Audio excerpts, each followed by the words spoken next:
everybody, it's me, Mia Fran again. Welcome back to my channel and to another episode of Uta no Podcast, the only fan-made Uta no Prince Sama podcast on the internet, as far as I know. Today we are back, and it's been a hot minute because I was out of town 2 weeks ago, and then I did not want to have a podcast the week after, so I took a bit of a hiatus. So we are finally back from our hiatus. Oh shit, I forgot to send the stream link in the Discords that I'm in. Thanks for reminding me. Mimi and my Discord. Hold on, shit. Give me 1 second, everybody. Blah blah blah. Nope, don't send that link, because then everyone's gonna come into my stream as a guest, and that would be crazy. Anyway, everybody, how is it going? Please tell me how everything was.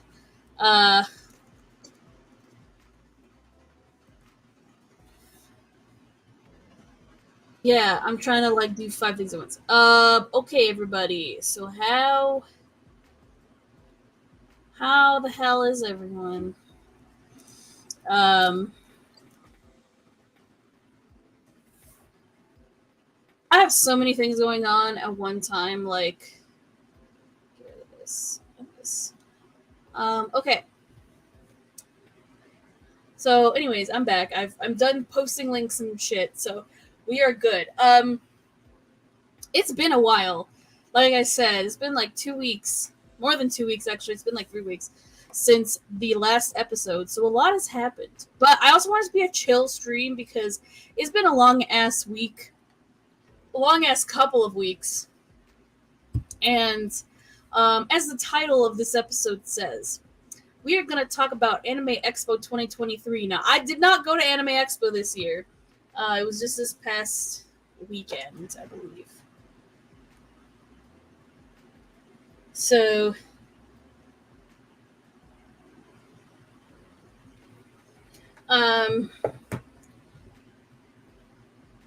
but we do have people who were there. They're going to talk about it, and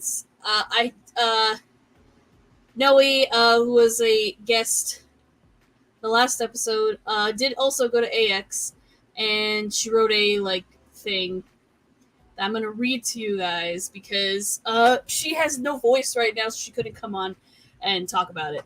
But we are gonna have Mimi in here soon. She's gonna join us, and we are gonna talk about it as well. So that'll be fun. And we'll just talk about all the Dupree news that went on and Anime Expo, and we'll see how much of a clusterfuck it was this year, as much as it was last year. And yeah, we'll just look into anything else that we want to chat about, Dupree related, or we can go off topic a little bit. That's fine too. So yeah, say hello everybody in the chat. Hello, chat. I know there's people watching, so say hello. How was everything for everyone? How is everybody tonight? And yeah, I'm working on the thumbnail for this because I had a bunch of things going on, so maybe that's what I'm gonna do while we wait for people to come in here. Normally, I work on this before I go live, or I try to do it the night before. However, that did not happen this time because I was very busy. I've been busy past couple weeks as well, even at work. It's been a little hectic since I got back from my trip to Chicago. But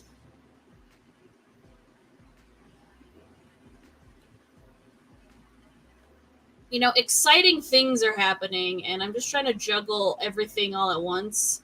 So hopefully I don't burn myself out too much. I mean, I'm never too busy to do the podcast. Like, it's never like that much big of like a deal or anything like that. So, but yeah. So, if there's anyone in the chat, maybe you want to ask a question regarding Utapri news recently or whatever, go for it. And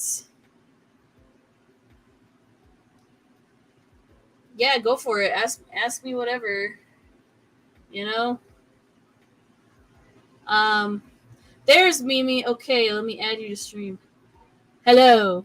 Hi. Oh, okay. So I can hear you. Can you hear me?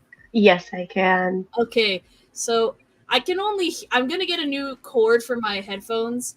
Mm-hmm. But I can only hear through this ear, so Oh shit. Okay. Yeah, this thing is already. It's crapping out on me. So hopefully, getting a new cord will kind of fix it a little bit, and then I'll probably just. But I can still hear you. It's just okay, perfect. Because I actually have a different headset than the one that I usually use because I accidentally left it at work.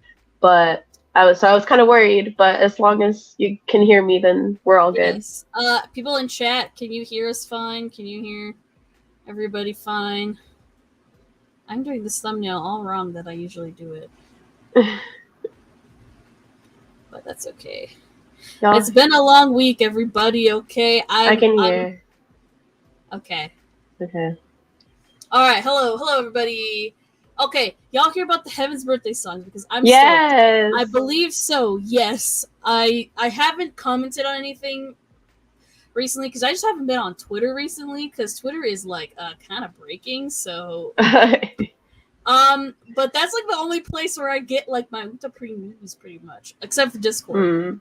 But yeah, that's exciting. I'm excited for more birthday songs. Like, just keep them coming.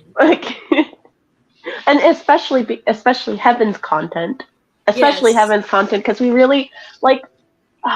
How do I explain it? I feel like, like, it's not that Heaven's content does not exist. Heaven's content exists, but it does not exist as much as it should. And also, it's in a way that you yourself have to have a desire to seek out in order to consume.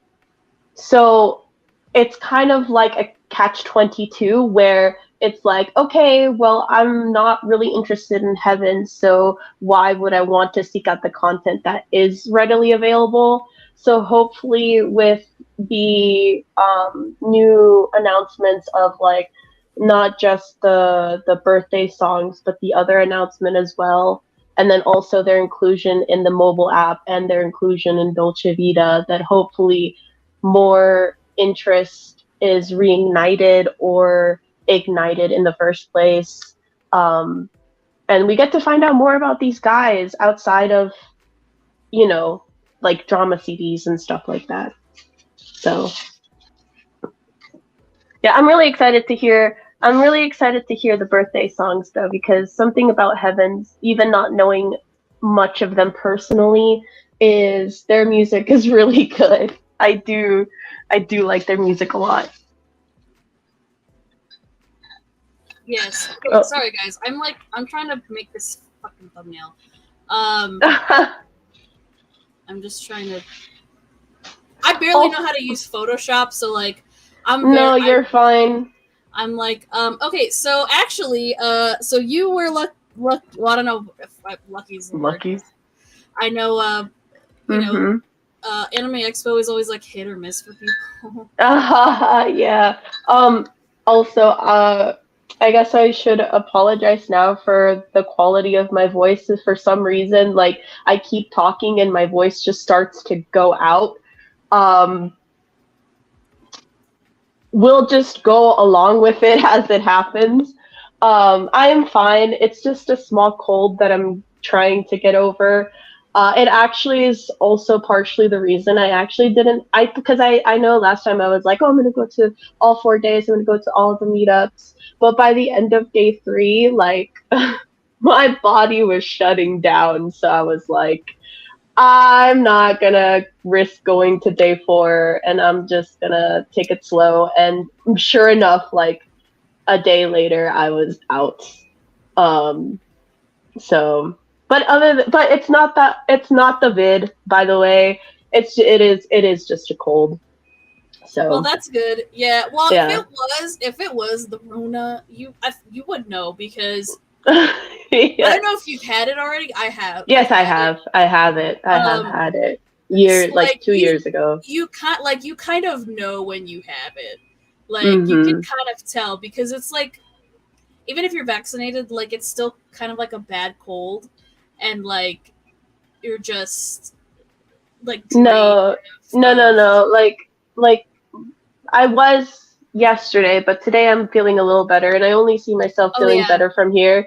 So, and I tested too. Like as soon as I was like yeah. feeling really sick, I was like, oh God, no! Like this is, of course, it'd be just my luck that I catch it, right? Which I wouldn't even be surprised because AX is super Well, overcrowded, you know, super and immensely overcrowded, and a lot of people just do not know how to mind personal space and personal hygiene at these events. So, well, I mean, like um, last year I was very surprised that mhm. like the whole group of people I went with and everything, like none of us got it. Like we all Yeah, tested when we went on, but hmm none of us got it. But I also yeah, think that's because we wore our masks the whole time, and mm-hmm. we use sanitizer when necessary, and I just was just aware of touching things. Yeah. And out of the group I was with, which, and the main of like, so I this year I went with two of my closest friends. Out of us three, I was the only one who got sick, and what my best friend and is I believe he is starting to get sick only because he continued to hang out with me after the fact. But the other friend we were with, they're totally fine. So yeah. Um, but uh, but yeah, was there anything in particular, I guess, that you wanted to hear about first about AX? Because I, I mean, like day 3, I think is the screening day. I think is the most interesting part of it, huh? Which is, Hold on. mm-hmm. Let me export this thumbnail if it will load freaking Photoshop. I'm like a novice when it comes to like Photoshop and everything. But I remember learning how to do it in high school.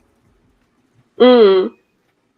I'm I'm Also, I'm young enough that when I was in high school we were at least kind of learning yeah. uh, Oh, all that I'm stuff. reading while you do that. I'm reading the chat really quick. Heavens should duet group song with each Oh yeah, here other. you go. We've only seen that with Starish and QN so far. I agree. I actually That do would be cool. agree. That That would would be be cool. really cool. Mm-hmm. And literally, I'm going to be so normal about Heavens when we get the readily available stuff. Yeah. Like the I said AX this artists. idea. I've said this before and I'll say it again. Back in Maji Love Kingdom days era, I used to really like Eiichi. Like Eiichi, like I was really fond of him, of what like I could see and like because I love fun. I love fun, and to me, Eiichi is fun. And so, I like really enjoyed him and then Ah, my camera. oh my god. Are you okay? Yeah. Okay. It's the camera. The camera fell. Now all this other stuff's falling on my desk. Oh no. It's because all my wires are like crossed here. Oh Oh. no.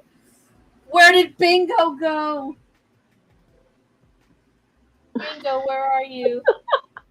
I have I'm sorry, blurry this is so characters up funny. here. Mm. Oh no, where's Bingo? She fell. I can't find. Oh, she's back here. She's under my desk. Okay. Anyways, Continue. Sorry. Oh, no, you're good. Where was I even? Aichi Fun, I guess. Oh, yes. I used to really like him, and then we moved on from the Maji Love Kingdom promotional era, and I, like, eventually, as, like, Heavens just was kind of pushed back into the background, I was like, I mean, like, now, currently, I'm like, H is okay. Like, he's okay. But, you know, like, I wouldn't call him a favorite of mine. Actually, that's the realest kind of dust accessory, not gonna lie. Hell yeah. I got them for Christmas. It's just like their family. Like the four of them. Because I'm almost 30 years old and I watch Bluey. Even though I don't have any children. Let's see. He actually seems like an insanely interesting character. Like, yeah, I mean, I know, right? It's like for some reason we can't discuss Aichi without bringing up season 4, but like even with all of that baggage, and I don't excuse any of what happened, I still would like to learn more about this guy. Like, I just want to know more about him. I just want to know more. And also, I guess, like, if he squints and, like, really hard, like, I guess he's kind of, like, cute or whatever, but, like, yeah. Anyway, I didn't hear me say that, but, yeah. So, you know. Okay, so Noe is sending me pictures. Oh, no. I mean, yay. But she also wrote like a whole like paragraph. Oh, okay. So we have some words from Noe. Yes, because her voice is like gone. She says so that's why she's not like. Me too. So we're gonna read what she wrote. She said she would also like join the chat, but like later. So okay. Sorry, no, I'm gonna read what you wrote already. So, oh no. Okay, so this is what she wrote. Okay. This is me reading it verbatim. They excited. I know. Okay, so AX 2023. It had to be the most chaotic one so far. First and foremost, Day 1 was a disaster from the start. Like, it was super crowded and people had trouble getting in with little to no help from staff and security. I mean, isn't that what every Day 1 of AX is like? That's when people take the infamous picture of, like, look, this is how bad LineCon. LineCon, yeah. Guys. It's the worst. Why would anyone come here? Says the person who took the picture. That paid for a 4-day pass, right? Yeah, and has been there since like 5 a.m. Yeah, I mean, it's like the biggest anime convention in the U.S. Like, of course, it's gonna be crazy and big. Like, I don't I get that people like, you know, I'm glad I'm kind of glad I didn't go because it's like, yeah, I didn't have to deal with that shit. But at the same time, it's kind of like, yeah, but it's a fun experience that not everybody gets to like go to. I've noticed Day 1. I've noticed, I guess it really would suck if Day 1 you had something you had to do in the morning, because every year that I've gone to AX, I don't go Day 1 in the morning. I always tend to go around noon or 1, and by that time the line is not that long. Yeah, it'll take me maybe an hour to get in using the regular line, but yeah, so like the only inconvenience is like you really want to get somewhere, and or like that's the only reason I could see being there so early. But other than that, I really for newcomers and people who like want to find ways to make AX a little bit easier to survive, I really don't see the necessity to be there Day 1 so early. Like, it just never turns out ever. Well, because it's also like, yeah, unless you have like unless they've scheduled something Exactly. crazy early in the morning on the first day, why the hell would anyone without like, a premier badge, which they don't do anymore, by the way, right? Why would anybody want to be there that early on the first day? Like, there's no like. I feel like day 2 and 3 are like the days when like most of the actual stuff happens. Yeah, and even then, by day 2 and day 3, even if you go in the morning, the line is not that bad. It's always day 1 in the morning where the line is terrible. So yeah, I actually met up with some people myself, that I met from the Sao Tome Academy server, who went, some, I think, for the first time, and they went in the morning and lined up in the morning, and the horror story they told me about just how terrible it was to get in. It made me so pissed, like, to hear. It was terrible. So like I'm not surprised Noe said what she said, considering, but like, yeah, I'm just, oh my god. It's, yeah, like, I had other friends go, and they were telling me like that, like, the Hoyoverse booth, Hoyoverse does like Genshin Impact and right. and they didn't have any Tears of Themis this year, apparently. No, they didn't. It was last year. I guess they feel like no one cares about that game, which is for Hoyoverse, well, wait, they had a Tears of Themis food truck last year. Yeah, they had the food that truck. Was it, I think. And then for this year, they just had nothing whatsoever. Yeah, like some of the other, like, was it Animate or one of those like Kinokuniya booths or whatever, like they were selling merch for Tears of Themis. Of course, but it wasn't like a dedicated space. Like the official booth, right? Of, like, the game developers. So yeah, that was sad. But people said that like that booth was as chaotic as the Obey Me booth was last year. I did not get to see it at probably its peak. I think I was in the area of the Hoyoverse booth day 2 in like late evening hours. So like, yeah. So by that point, it wasn't terrible, actually, like, at all. Like, the lines were super, super short. And yeah, but I also wouldn't be surprised that day 1 it was probably like suffocating to be in there. It wouldn't be surprising to hear. Again, it's like the time that you go really depend. Like, that's how, like, it changes everything. Literally changes everything depending on when you get there. But yeah, so good job, AX security. I'm being so really sarcastic. Right.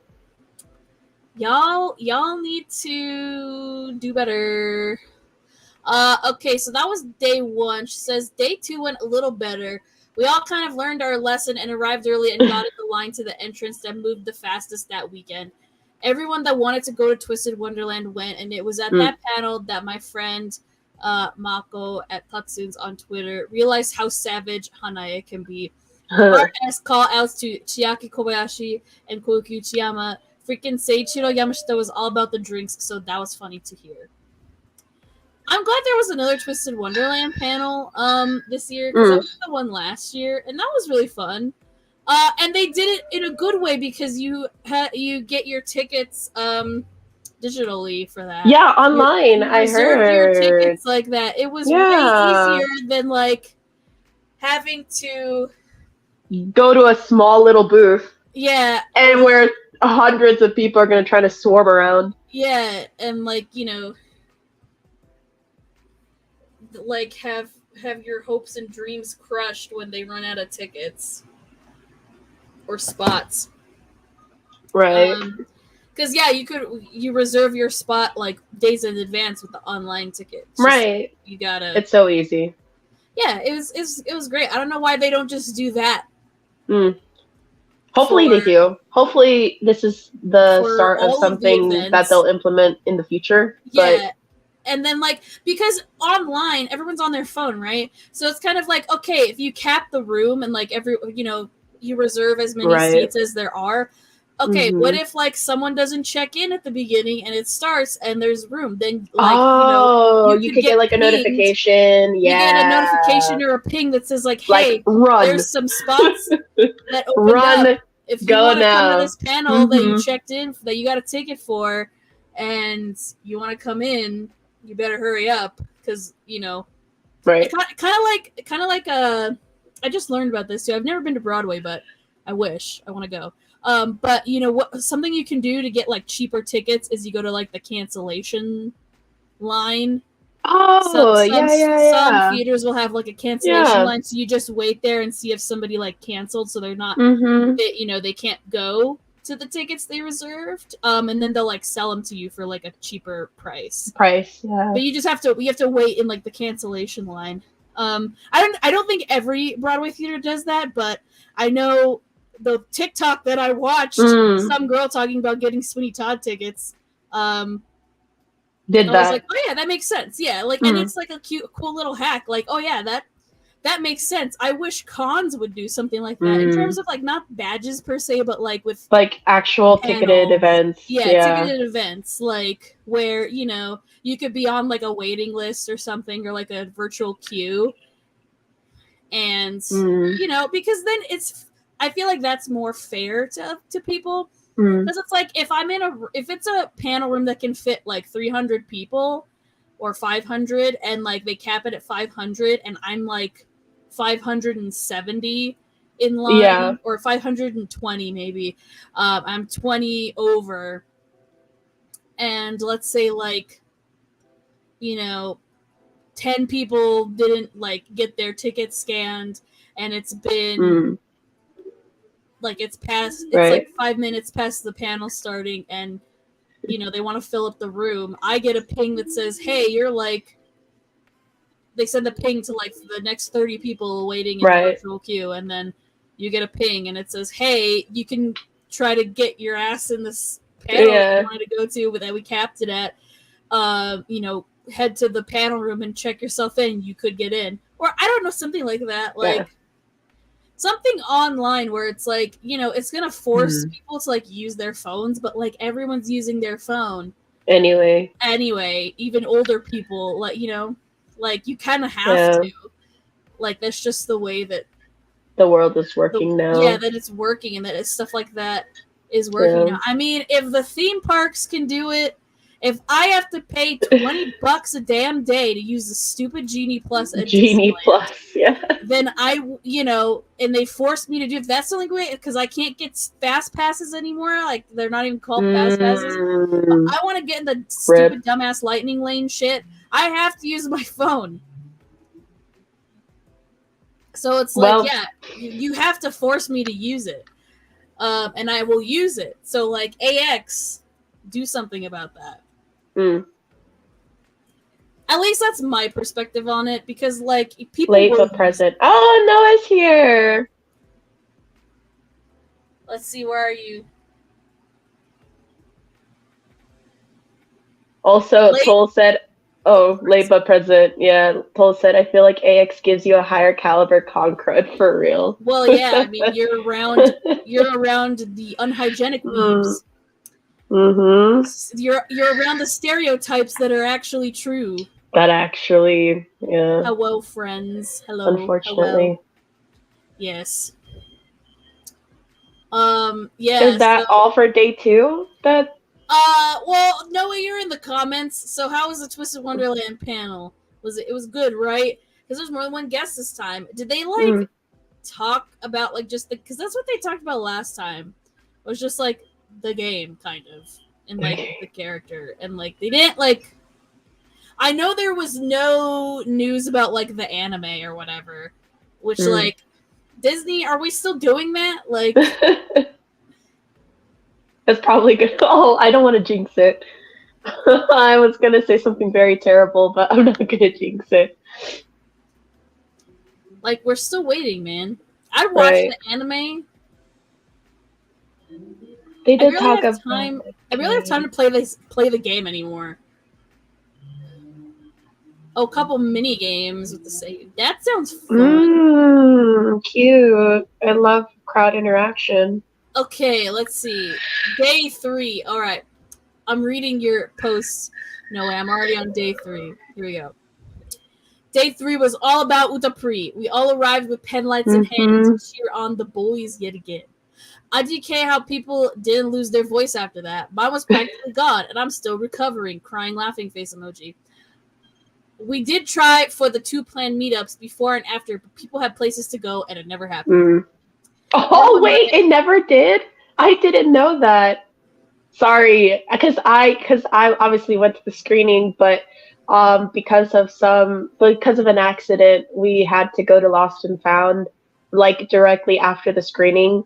And so we like left knowing that we were gonna have to miss the meetup, but we never figured, like, we were left wondering like if it ever actually happened. I guess it didn't. Wow. Okay. So then when my scheduled meetup happened, a good 20-30 people showed up, so that was nice. Some did have other events planned out, so I ain't mad about that. We took so many photos. Mimi and her group did a beautiful Pirates of the Frontier cosplay, and everyone was sent upon seeing Joker Trap Ren. It was fun overall. I had like 6 jars left that day, but I gave them to others later that day.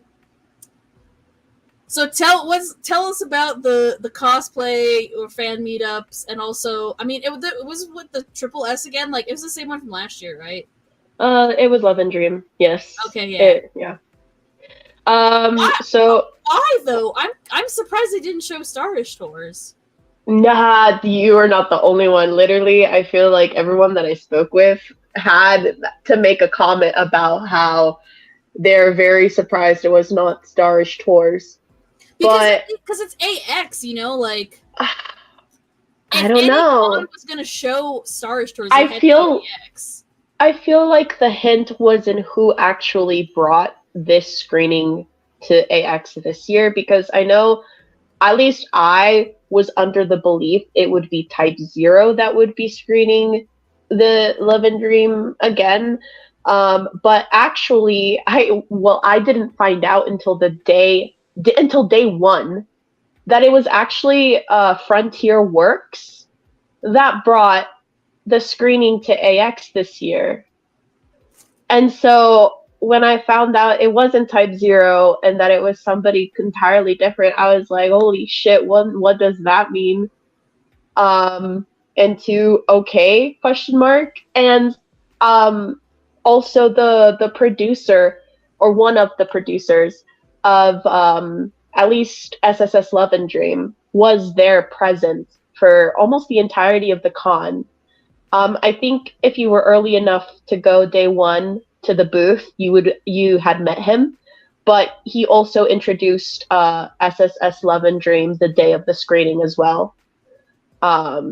So like there were actual officials that were directly involved with the creation of SSS Love and Dream also present at the screening as well. And something that was also as surprising was to find out that they were selling Song Parade merch. Not a repeat of Love and Dream merch, but they were actually selling Song Parade merch. And it wasn't the whole catalog. They were selling the pamphlets, the light sticks, the clear files, and then the trading standees and the trading Uchiwa acrylic charms. Those were the only Song Parade merchandise they were selling. But other than that, I feel like they had very, very, very low quantity of the light sticks, because by afternoon of day 1, they were sold out. Because and why I say by afternoon of day 1 is because, like I had mentioned, my friends and I arrived day 1 at around noon or 1 o'clock, and the first thing we did was go to the Frontier Works booth to see the Utapri, the Utapri wall they had, as well as like buy merch. And by the time we got there to the actual booth, the light sticks were sold out. So yeah. God, and then really selling 100? I don't know, but The second item to sell out were the pamphlets, or the booklets, I guess you'd call them. They sold out, I think, by day 3. By day 3, those were sold out, and I think everything else didn't sell out. But yeah. I got a clear file. Like I have a friend who got me a clear file, and she got me a keychain too. So I know that for sure. I'm getting that at some point. So that's cool. I got Toki a clear file. I was like, if he's still there, please buy him for me. $7. Like yeah. So I'm trying to think. What's day 1?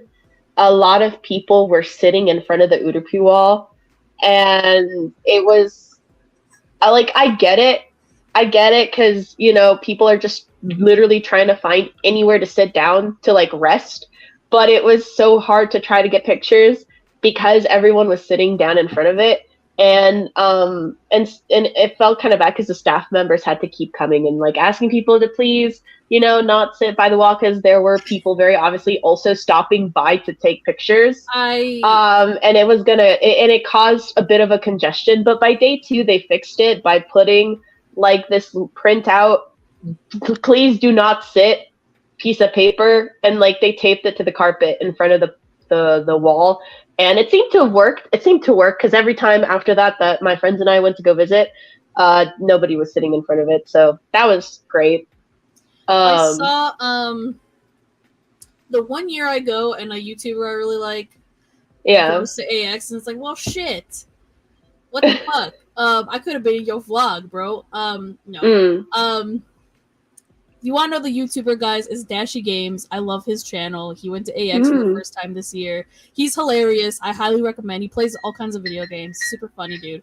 My brother and I love his videos. And I saw he went to AX, and it was his first time there, and I was like, fuck, dude. The first time he goes to AX, and I don't go. Is the one time you don't go. That's how it works. Hopefully it was next year. But anyways, in his vlog, he took video of one of the signs. It's please don't sit here, and then he cuts to him moving the camera, and then there's people sitting there. Yeah, it's just that's just how it is. I really wish that there was there were better areas of rest areas, actual designated rest areas. That would be great. With, just even if it's a shitty folding chair.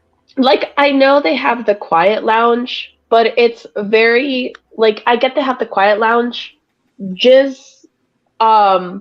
but also it's not necessary to have that kind of dedicated space to rest. I get I love the quiet lounges. I actually went there for a couple of times during this AX to rest and unwind, but also have other designated, more spacious or more open or bigger rest areas where people can literally like sit down and then just get up and go.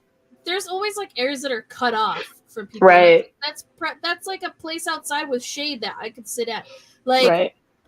At my local anime con, which I didn't even know we had one until this year when we went. And I posted my haul on TikTok. I got some cool stuff. No Utapri stuff though. It's very niche. So, one day maybe if I have my own booth I'll sell Utapri shit. Anyway, and it was a local con, so it's not that big, but it's in our convention center. And it's different from the Comic-Con that's here. It's it was run by the actual event, not the convention center. They weren't the ones in charge.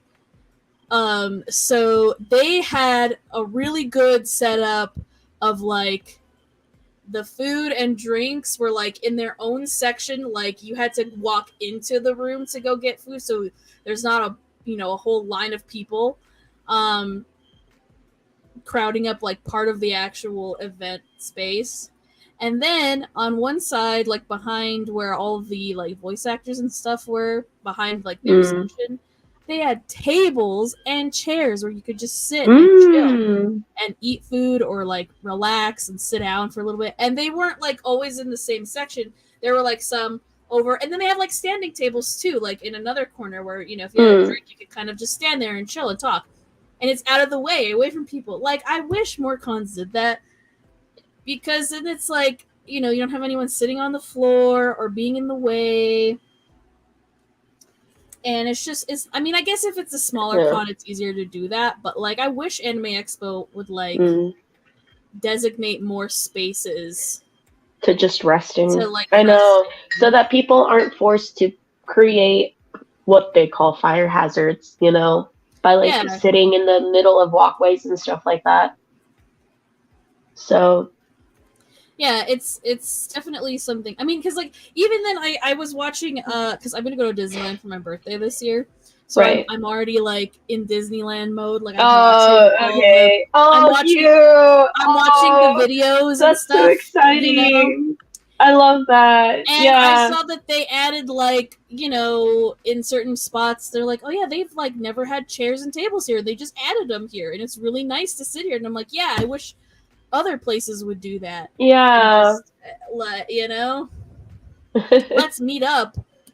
Are you available September 15th, 16th, and 17th? Because that's when I'm going. My birthday's the 16th. It's a Saturday. Ooh. So I'm going those 3 days and only those 3 days because I can't miss work for more than that.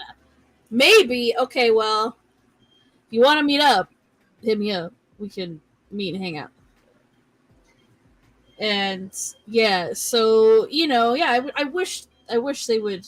Right. Yes, I'm going to California. I am not giving Florida a cent of my money. No, thank you. Also, I like that I can walk from one park to the other in California instead of having to like ride a tram or a monorail or whatever to a second park. September birthdays, yeah. Virgos unite. Ooh. September birthdays are great. But yeah, that was the Udupri booth. The staff were really nice. I think it was mainly run by 2 guys. I think they were there for most of the time. And I say they were really nice because I feel like they understand. You sound so tired. I'm not that tired. I'm sick. I'm sorry sorry that made me laugh.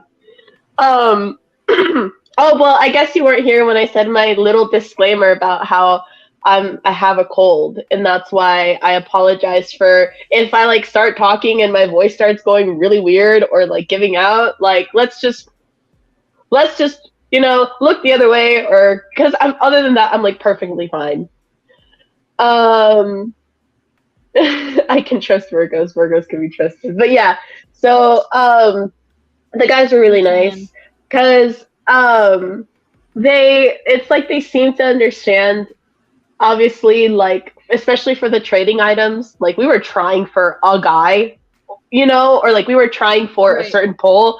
And so at least for whenever like my friends and I purchased something, like they always were like, oh, like I hope you get who you want, or may luck be on your side, you know, like they'd always say something like that. And I wasn't around when this happened, but my friend went to go.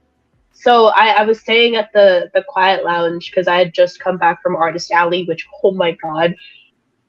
Yeah, that enough should be a state. That should be the statement. Is I had gotten back from Artist Alley and I needed to rest at the Quiet Lounge for a bit. Was it as hot this year as it was last year? I remember last year. I went to Artist Alley on the last day because I figured like, oh, well, I'm by myself and it's the last day. It might not be that crowded. No, it was crowded. And then I'm like, oh, it's in the fucking parking garage. Great. I'm not sure because I only went there once on purposefully. Well, I guess I went there like 1.5 times, but the half time was for my friend to go pick up some stuff, you know, like really quickly. It was like 1-2 booths were out of there. But for the day that I was there, which was day 2, where I was there for like an extended period of time, I was there for like 2 hours, I think, just going up and down the aisles. I was wearing kind of like a cropped blazer jacket, like, and I mean, I wouldn't say I got like hot to the point where I wanted to take it off, but like it got pretty warm. I wouldn't say it was too bad. Then again, that's just me, and apparently I have a higher tolerance for heat. I guess I've been told. Well, But what was the like COVID policy? Did they have a mask huh? policy again this No, year? no, Oh, no. cool. Then No. yeah, maybe that's why it felt so fucking humid, because last year, like, you know, I wore a mask the whole time when I was inside. It was very I would have to agree. So when I went day 2, it was like around like 1 or 2 o'clock. No, it was like 2 or 3 o'clock. So I actually had I had a few moments where flow of traffic was actually pretty good, and I was like actually like going downstream, and then all of a sudden there's like a very popular booth in the middle of the aisle where it's just a fucking wall of people because they're all congregated, right, trying to get merchandise, and I don't blame them. This is all on the layout of how AX puts the booths together. But yeah, so it's like I would be, swimming down shore, and then all of a sudden I just hit a fucking rock of people, and and that's how it was through all of the aisles, and it was just like you were walking, and then all of a sudden you were dead still. Stopped. Yeah. I totally know what you mean. Like, it's Artist Alley, at least at AX the past couple years that I went, like, it was always just hella crowded, and like it kind of is like that. And then it's like, I'm trying not to like hit people or like trying to right. Oh my god. I get it. Everyone's looking. I'm trying to look and walk at the same time, and it's kind of like, I have to like find a way to like, here's a booth that looks interesting. I want to kind of like stop and look and talk to the person. Like, you kind of have to find a spot for you to stand in, so you're out of the way of people walking around. Yeah, no, it was crazy. Like, there were some times where I was literally ricocheting off of people because people were just trying to get in, and like other people were going against the flow of traffic. Like, some people, like, people will naturally go one way to the left and then the other way to the right, but there are just some people who don't give a fuck and will go straight down the middle to disrupt the flow, and it just makes everything so much worse. But anyway, yeah. I might as well just add this in because I guess it will explain a little bit more. But when I was going through the Artist Alley, is actually where I lost my Communui. I ended up losing him there. Oh. And I cried about it already, so it's whatever. I've made my peace with that. But that's why my friend, when I went back to when I was done there and I went back to the Quiet Lounge, my friend, he saw, because I had him strapped to my so where did so I have a purse, like a clutch. Mm-hmm. Of a clutch, and I had him strapped to like the end of the clutch, kind of like a charm, Mm-hmm. And it wasn't like the regular size Nui. It was the mini like Shining Live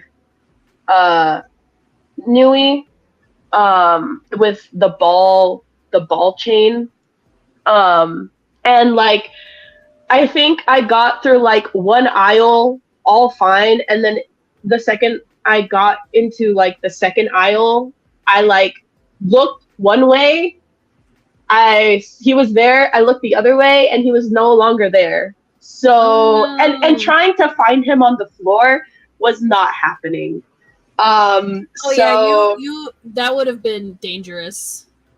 Yeah, so I was like, you know what I'll do is I will just retrace my steps and look to see, like, I'm not going to get down on the floor. I will just look to see if I can see him immediately. If I can't, then I'm just going to eat my loss, And so that's what I did. I didn't find him. I tried to make peace with my loss then. Anyway, I go back to the Quiet Lounge, and my best friend, he sees that he's not with me anymore because he's very familiar with what my clutch looks like, and he sees that there's someone missing. And I try not to make a big deal out of it. Like, I really don't. Like, I didn't even bring it up to him when I sat down, he just looked and he saw it, and I could see that he knew that I knew that something was wrong. But anyway, so like, I sat down, I settled down. He tells me that, he's been here for a while and he kind of wants to walk around. So he's gonna go walk around, and then, he'll message me about, like, if he's gonna come back or not. And I'm like, okay, cool, whatever. And so I mind my own business. And like, I think like an hour or so later, he comes back and he hands me this blue foil. And I was like, what the fuck is this? Because the whole con up to that point, I'd been trying to trade my acrylic stand pulls for a Commu one, because I hadn't been able at that point to get one. So I grabbed it and I open it, and it's a Commu standee. And so, that gets me to break into tears. But anyway, the whole point of this story is he explains to me that when he went to the booth to try to pull Commu for me, he was not very successful. He had to buy multiple pulls to get Commu, and it got to the point where when he went to go get a new, like, buy a new pull for a standee, the staff at that point were like, okay, who are you looking for? Like, who is the guy that you're looking for? And Eli's like, oh, this is who I'm looking for. He's blonde. He's one of the blonde ones, blah, blah, blah, blah. And so the staff, like, come back and, like, they give one to him, and, they're like, we really hope this is it. And so Eli, he goes and he opens it and he sees blonde and gets very hopeful.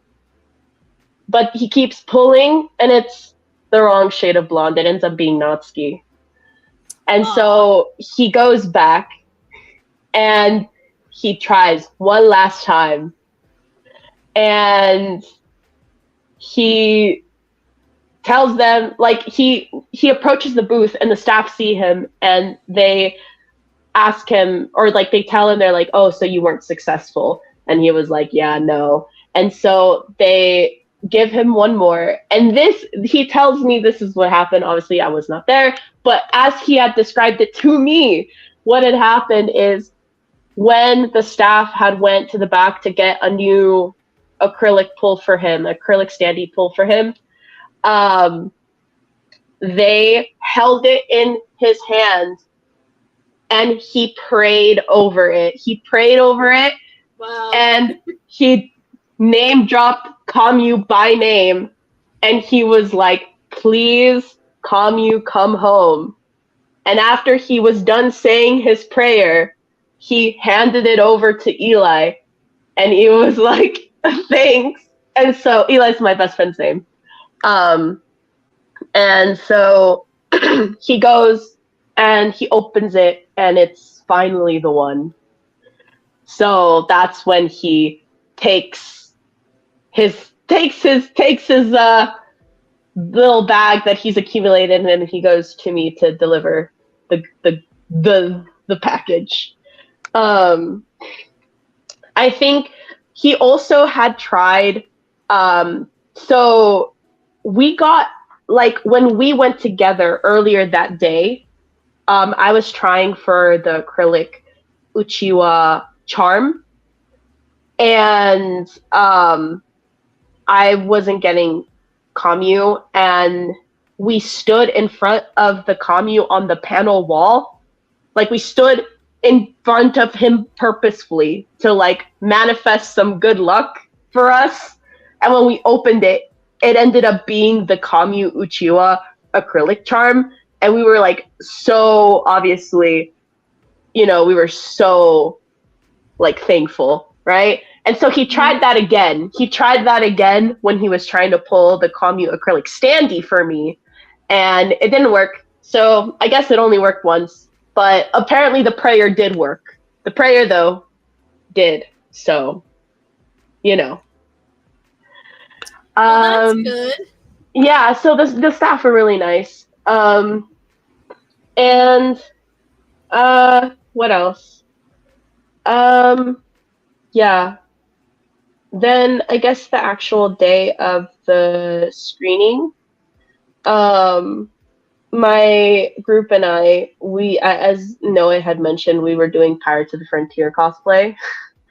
And we made some freebies, or the Icky in my group had made some freebies like with like a Pirates of the Frontier like Polaroid in them. And so we like kind of like gathered up all of the freebies that we'd had throughout the year, plus the ones that were made for AX, and we kind of like accumulated them, and then we kind of just started passing them out at the screening. But the intention was to pass them out while people were in line. But the thing was, and we didn't realize until like we were in the room, because we had ADA this year, and I didn't realize the line we were in was for ADA, because obviously because we already had ADA on our badges, they weren't going to tell us we were in the wrong line. So I thought we were in just the regular line. Like, and I was like, why is the line so fucking short? And so we had a Udapri like AX like group chat, you know, for all the people who were going for the screening, you know, to like talk and like coordinate and stuff. And so I was like telling people, I was like, the line is super short, guys. Like, where is everyone? And they're like, actually the line is super long. What are you talking about? And I was like, oh shit, right. So I can't say what happened while people were in line because I was in the ADA line, but we went in and at least there's an ADA line. Yes, there was an ADA line. It was literally right outside the door. Like at least they have an ADA accessible line separate from the regular line. Like right. At least you have that AX. I'll give you that. Yeah. And so when we went inside and stuff, and like as soon as we walked in, we saw the producer and his like crew in like the furthest corner of the panel room. Also, we severely underestimated the size of the panel room, because I remember specifically when the news came out that it was going to take place in a panel room, at least I was also underestimating the size of it. And I was like, wow, like a panel room is so small. Like, why are they showing it in a panel room? Like, the theater's so much. No, it was huge, actually. Like, it was really big.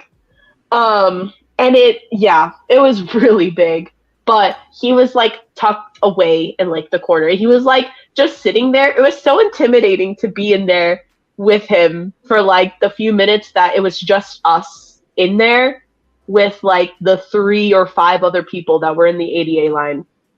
And so we like went up and like we got permission from AX staff to like pass out freebies and stuff.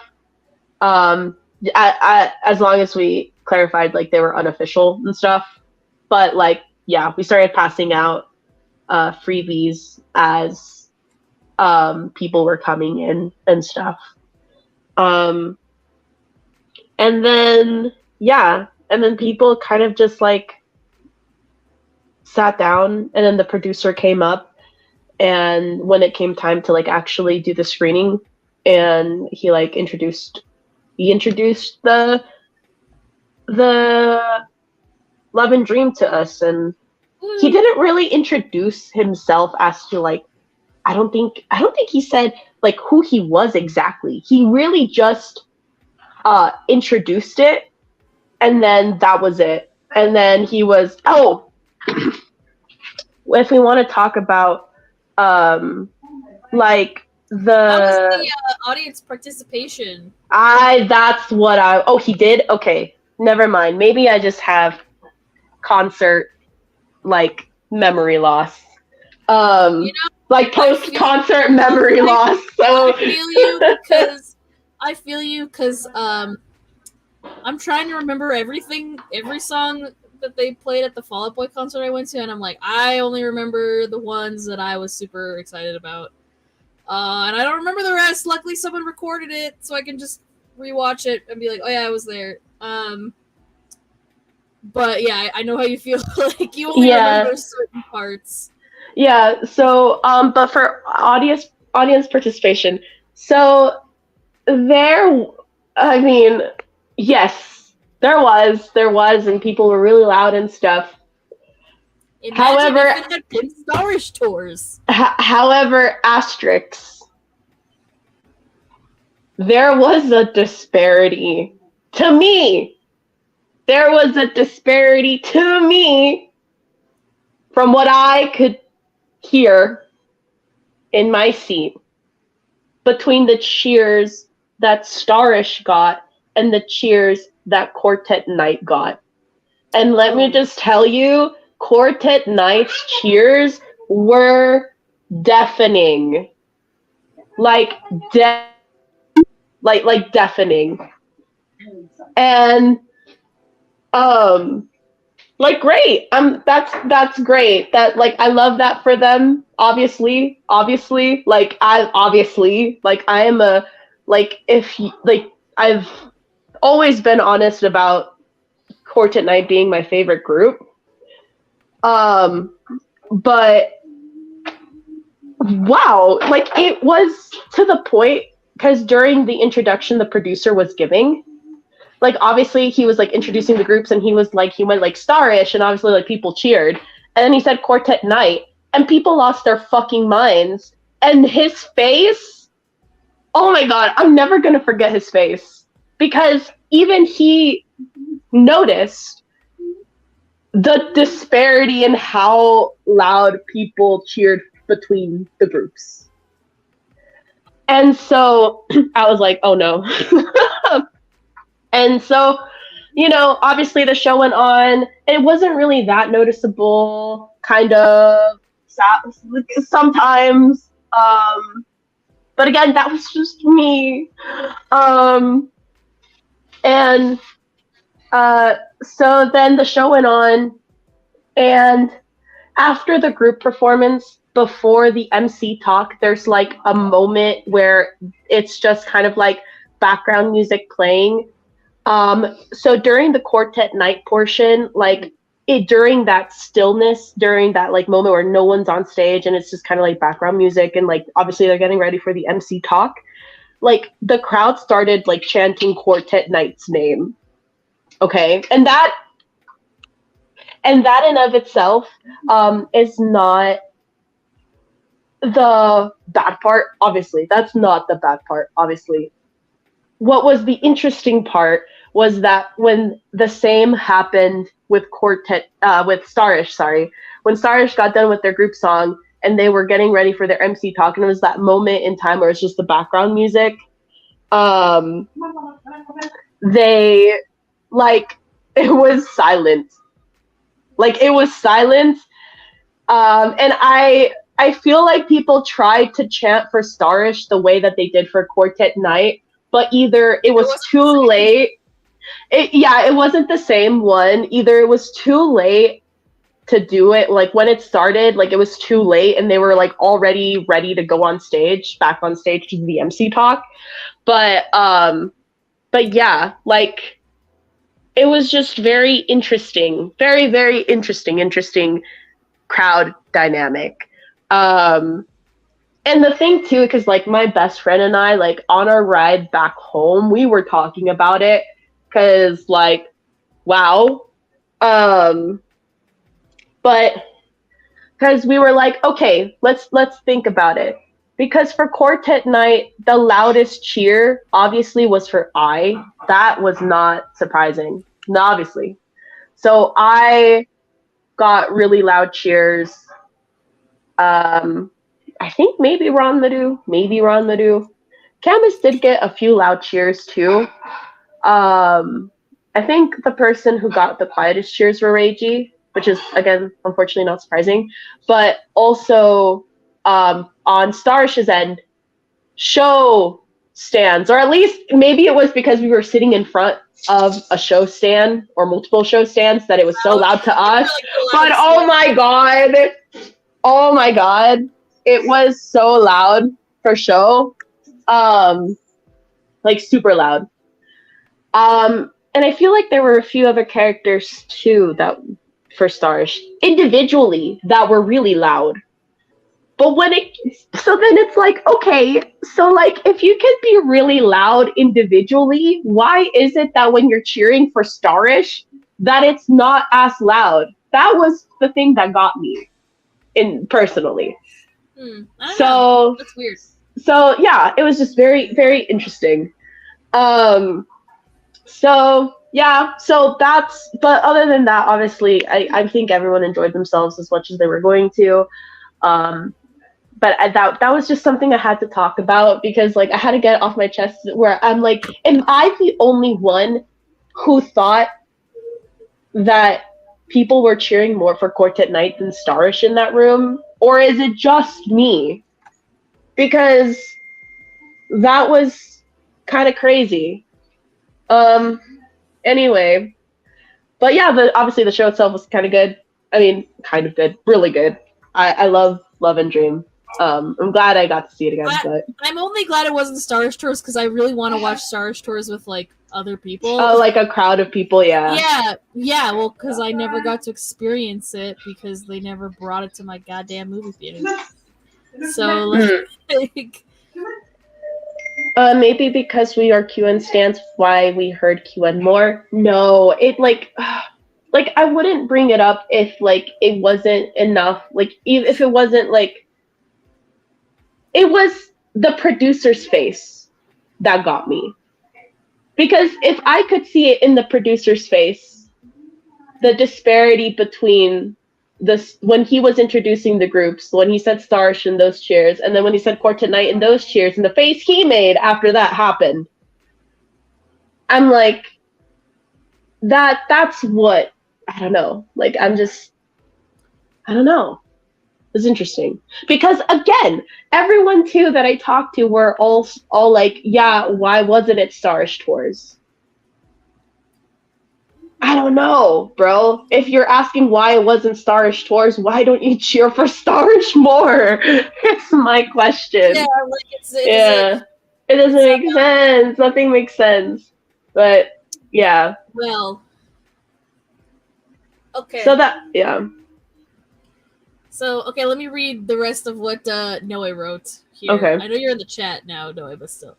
Day 4 was quite chill. I didn't go to the last Uta Pre meetup that day, mostly because I was so tired from the event itself and super sore from walking all over the place. I mean, right. That's what's gotta happen, you know. Side notes. Please fill out the AX survey and have them bring back the premiere badges. It will relieve some LineCon stress for all attendees. And to have better signs outside the convention center to say where lines start and end. That was the biggest issue all weekend. Do you agree? Yeah. I wasn't there. But yeah. I feel like as just someone who's gone to AX in the past, that they definitely need to have better designated areas for things and more signage, and I don't know, they need to like, whoever volunteers at AX, I feel like they need to have like a better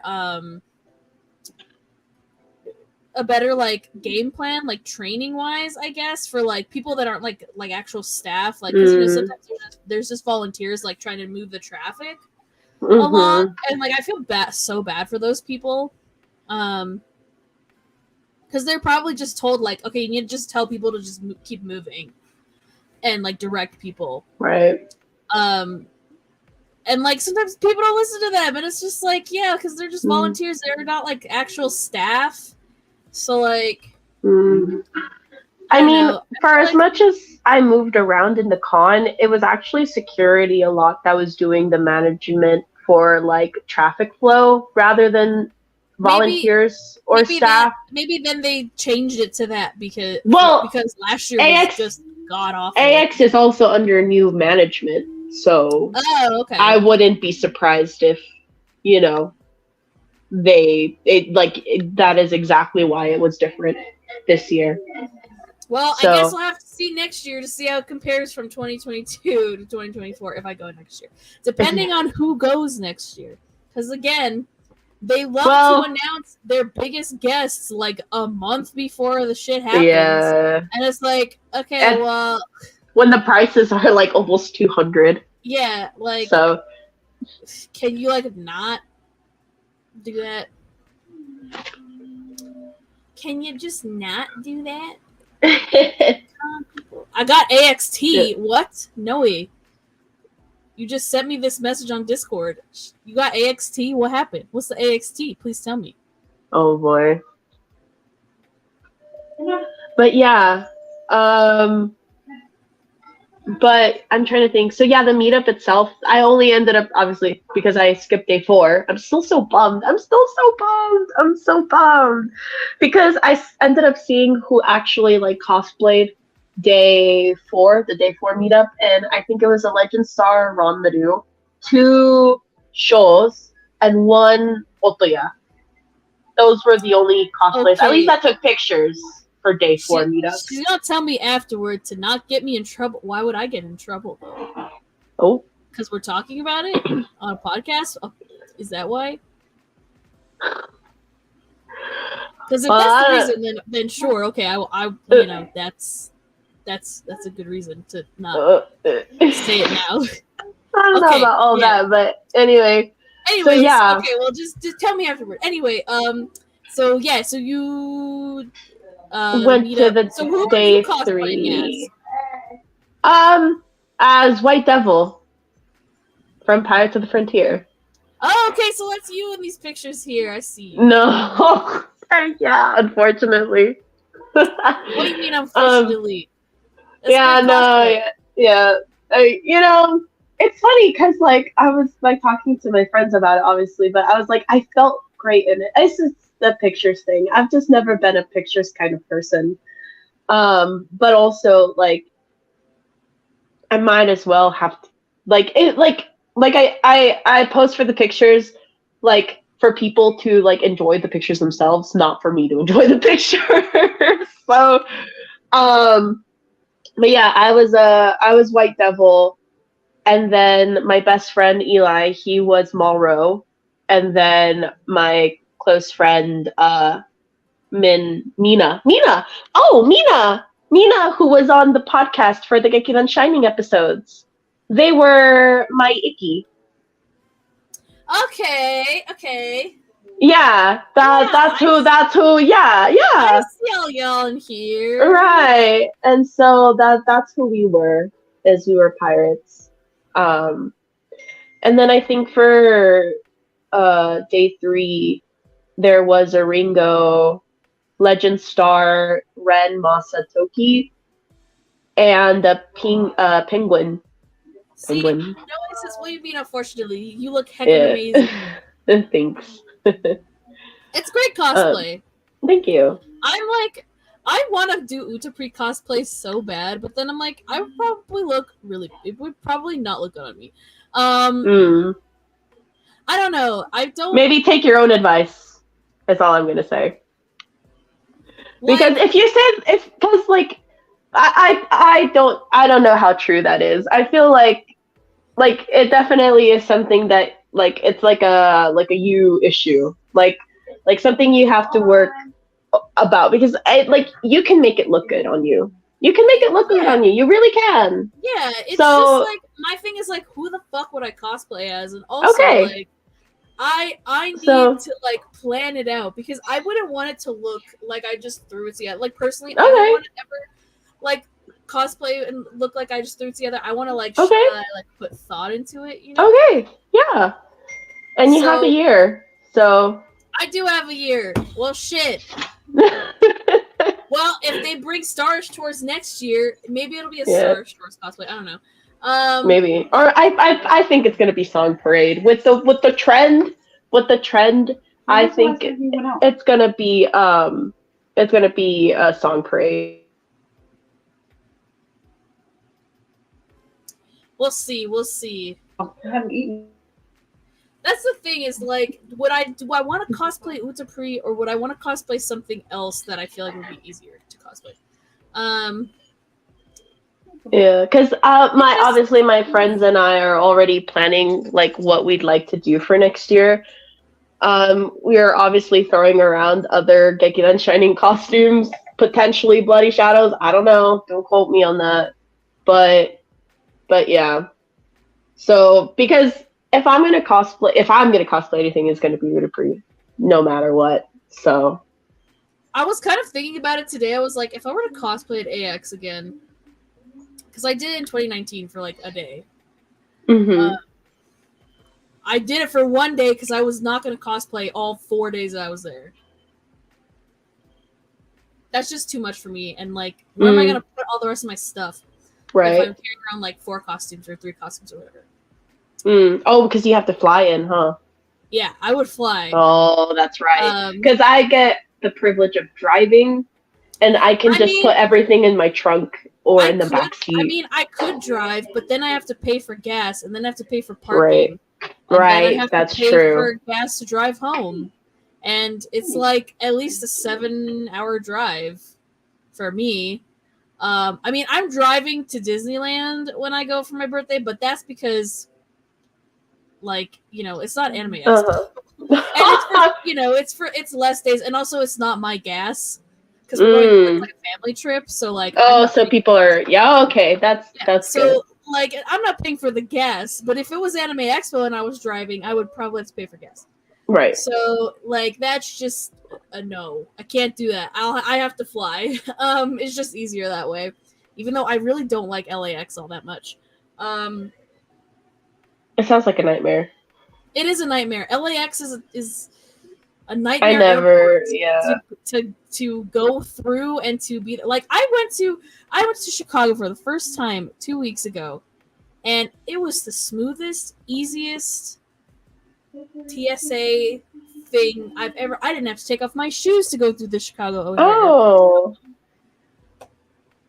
Like, and you don't have to take your stuff out of your bags anymore, apparently. Like, your electronics, you just leave everything in your bag. I think they have, like, new scanners now at airports. Within the year that I've flown again, because I flew last year to AX, and I had to take everything out of my bags and stuff. And this year was different. So, like, it was fast. It was really fast. It was great. But as an airport, I don't know. I feel like all the big, giant international airports are just a pain. No matter how nice they are. They're scary. I can't. They're just. I mean, yeah. Just annoying. Like, I've been to Heathrow Airport in the UK. That's a nightmare. I've been to both Dallas airports, like DFW and then Love Field. Oh no! What happened? Mimi disappeared.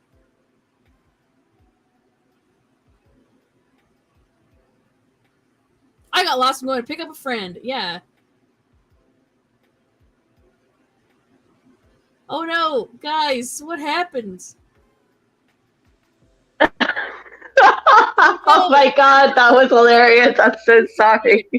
That was totally my fault. Anyway, you were talking about all the airports you've been to. Yeah, like all the airports I've been to that are bigger than the one here. Like, the one here is also an international airport, but it's very small compared to like all the other ones. Our airport's nice. Like, I mean, it's not as busy as all the other ones. But all of my experiences in LAX have been just like really annoying. Like, one time, like, I got stopped the last time I went when I was going home. Or no, when we went home in 2019, that was annoying. Because they like made me like when I put my computer or my backpack through the thing, they like took my stuff aside. They made me take my laptop out because they oh my god saw something suspicious. I'm like, it's just a laptop, bro. Like, but yeah, I can only imagine with the like going the international way, Mm. like LAXs for like Japanese guests and stuff. Like, my God, I hate doing that. Like, oh my God, when I went to the UK, like, I was scared talking to the guy and being like, telling him like why I was there, because he was like kind of an asshole. It's that British charm they have there. They just got assholes working at the airport. Oh my God. Yeah, so I mean, I went through. Obviously, I was like, I'm here with my like university. Yeah. I'm only here for 2 weeks, bro. But he was like kind of an ass about it. Anyways, let me see. What else did you write here, Noe? Before we continue, Chiaki Kobayashi and Seiichiro Yamashita were not originally intended to be in the Twisted panel, and it was after some pleas from Yamashita that they were able to be in the panel. That's cool. Oh, cute. Despite Type Zero being the ones to show the Love and Dream screenings last year, it was actually Frontier Works this year, and a couple friends and I got to speak directly with the producer from Japan on day one about our love and continuous support of Utapri. Eventually, everyone got to see him on day 3 when he presented the showing for the crowd. They also had official Song Parade merch being sold at the booth, not at Type Zero. Yes. Yep. Which we've discussed before. Already. Oh no. Yes. Oh yeah. I've never been to New York, so I don't know about JFK. I'm sure it's just as bad as LAX. Just on the opposite coast. Yep. Well, that sounds fun. Noe sent pictures. I won't show the pictures if you don't want me to show them of your cosplay. It's honestly, it's whatever. I really don't care. Well, I know sometimes people are like, don't show my pictures. That's okay. So let me we'll look at them one at a time, because I don't want to show y'all my Discord. Like, it's all jumbled up and full of crap. Okay. Let's see. How the fuck do I do this again? Present. Oh, share screen. Here you go. Here's one picture. Oh, this is in front of the... Oh, the Haikanui. I did see that. I am kind of bummed that I didn't get to go to that, because we had to go to Lost and Found. Yeah, see, that's what I was talking about.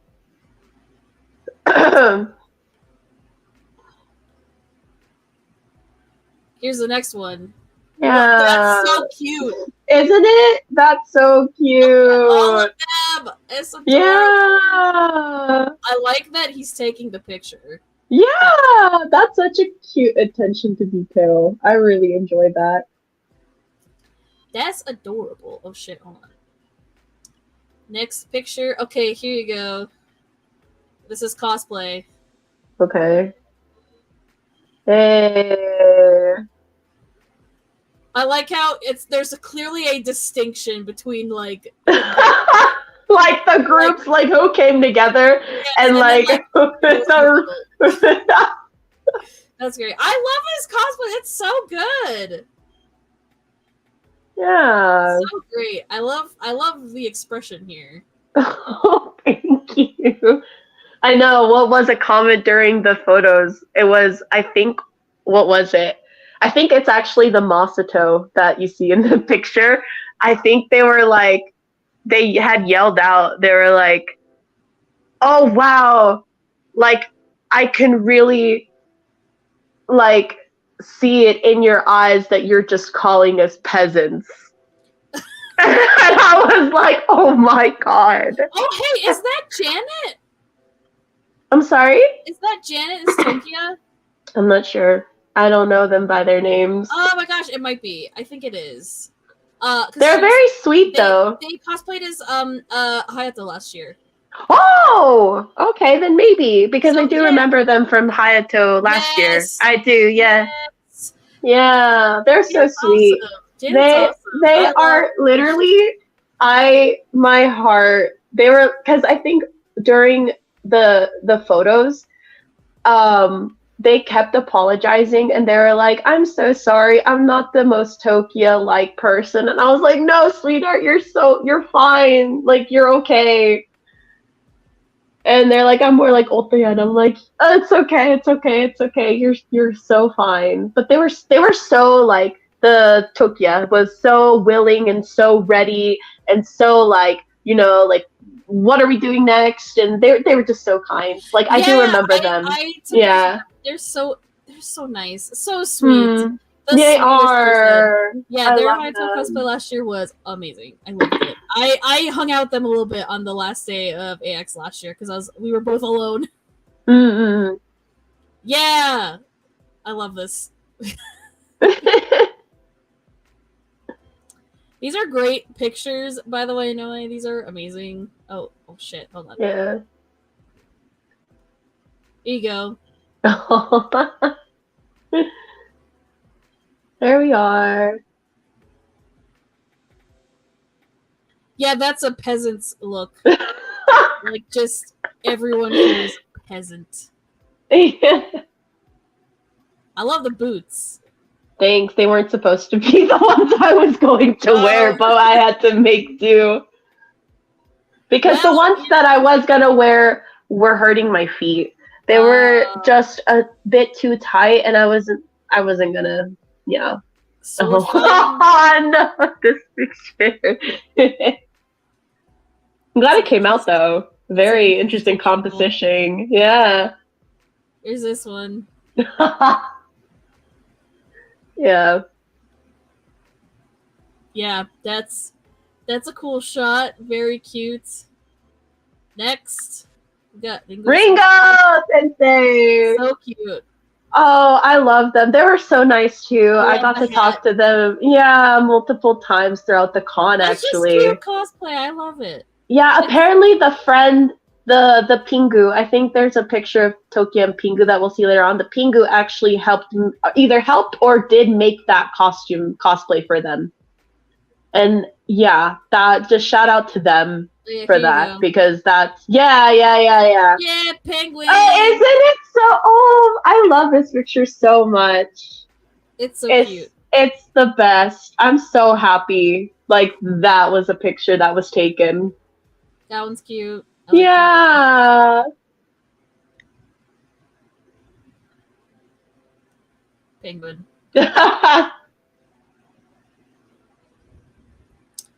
I love that darn penguin. Yeah, we all love the little penguin. Oh, and then all the Starish members, or at least the Starish members that showed up that day, right? Oh, cute. Everyone's ships. Yeah, it got very shippy really fast. I mean, it was inevitable, but such is life. Oh my god, it's the Spider-Man meme. Yeah, that was the goal. That was the goal with this picture, was the Spider-Man meme. It was really funny. I also like this picture. Oh, the Legend Stars, yeah. This is a mood, this picture. Mm. This is like... Man, oh my god. Okay, next year if there's a WWE meetup, I need to be like part of it or something. Like, even if it's not cosplay, bro, I gotta represent. Yeah. I gotta represent the podcast. What is happening in this picture? Well, maybe if you saw the stage play, you'd understand the picture. But yeah, yes. so. Okay, well, I have to watch the stage play then. Yeah. I need the time. Oh, A class. That was the intention with this picture, was A class. A class. Yeah. Makes sense. More A class. Oh, that's so cute. With the best teacher. Exactly. The next picture. Oh. This one I think was Baby My Strawberry. Yeah. It's a picture, but kind of different. I love this look on your face. Huh? Oh no, what'd you say? I love this look on your face in this picture. Oh, okay. I couldn't hear you. Oh, what the heck, man? No, you're fine. I don't think my. Okay. No, you're good. You're good. You're good. You're good. I thought I like fucked up or something. No, you're good. Share this tab. Okay, here you go. Yeah. What is this? Is this the same thing? Yeah, it's Maybe My Strawberry. We're just catering to obviously what the people want. Yeah, give the people what they want. Yeah, that was kind of the mindset I had. As soon as I realized we were doing ships, I was like, you know what? Fuck it. We'll just give the people what they want. Here, we have original. Oh yeah. Yeah. Oh, we get a little closer here. Okay, here we go. Here's like a Joker trap one. Yeah. That's cool. Oh, here we go. It's like crazy. Dream more than love. Oh my god. He's like, oh my god, now there's like two of them. Now there's two of them. I know. These ones are my favorites. I love these. Yeah, this one's so good. That's great. Okay, now we have Ida bags. Ida bags. These are so cool. Okay, let's see. We got Kamu. And I Ranmaru. More Kamu. Altea, Reiji, Ren, more I. Another Kamu. That one's mine. Oh, this one's yours? Yeah, that one's mine. Altea, Yamato. Yep. Sho, Masto, another I. I's so popular. Yeah, Masto, I is really popular. Natsuki? I think so, yeah. Masato, I can't tell what this one is. Also Masato, I guess. That looks purple. Is that Tokia? I can't tell. I can't tell if this one isn't announced. It's clearly Tokia. Yeah. Okay, hold on. Yay! Okay, there's more up close. Yeah. And then this one I think was with the plushes. Plushies. Oh, they're so cute. Look at all the plushies. Look at all the Prince cats. I want a Prince cat.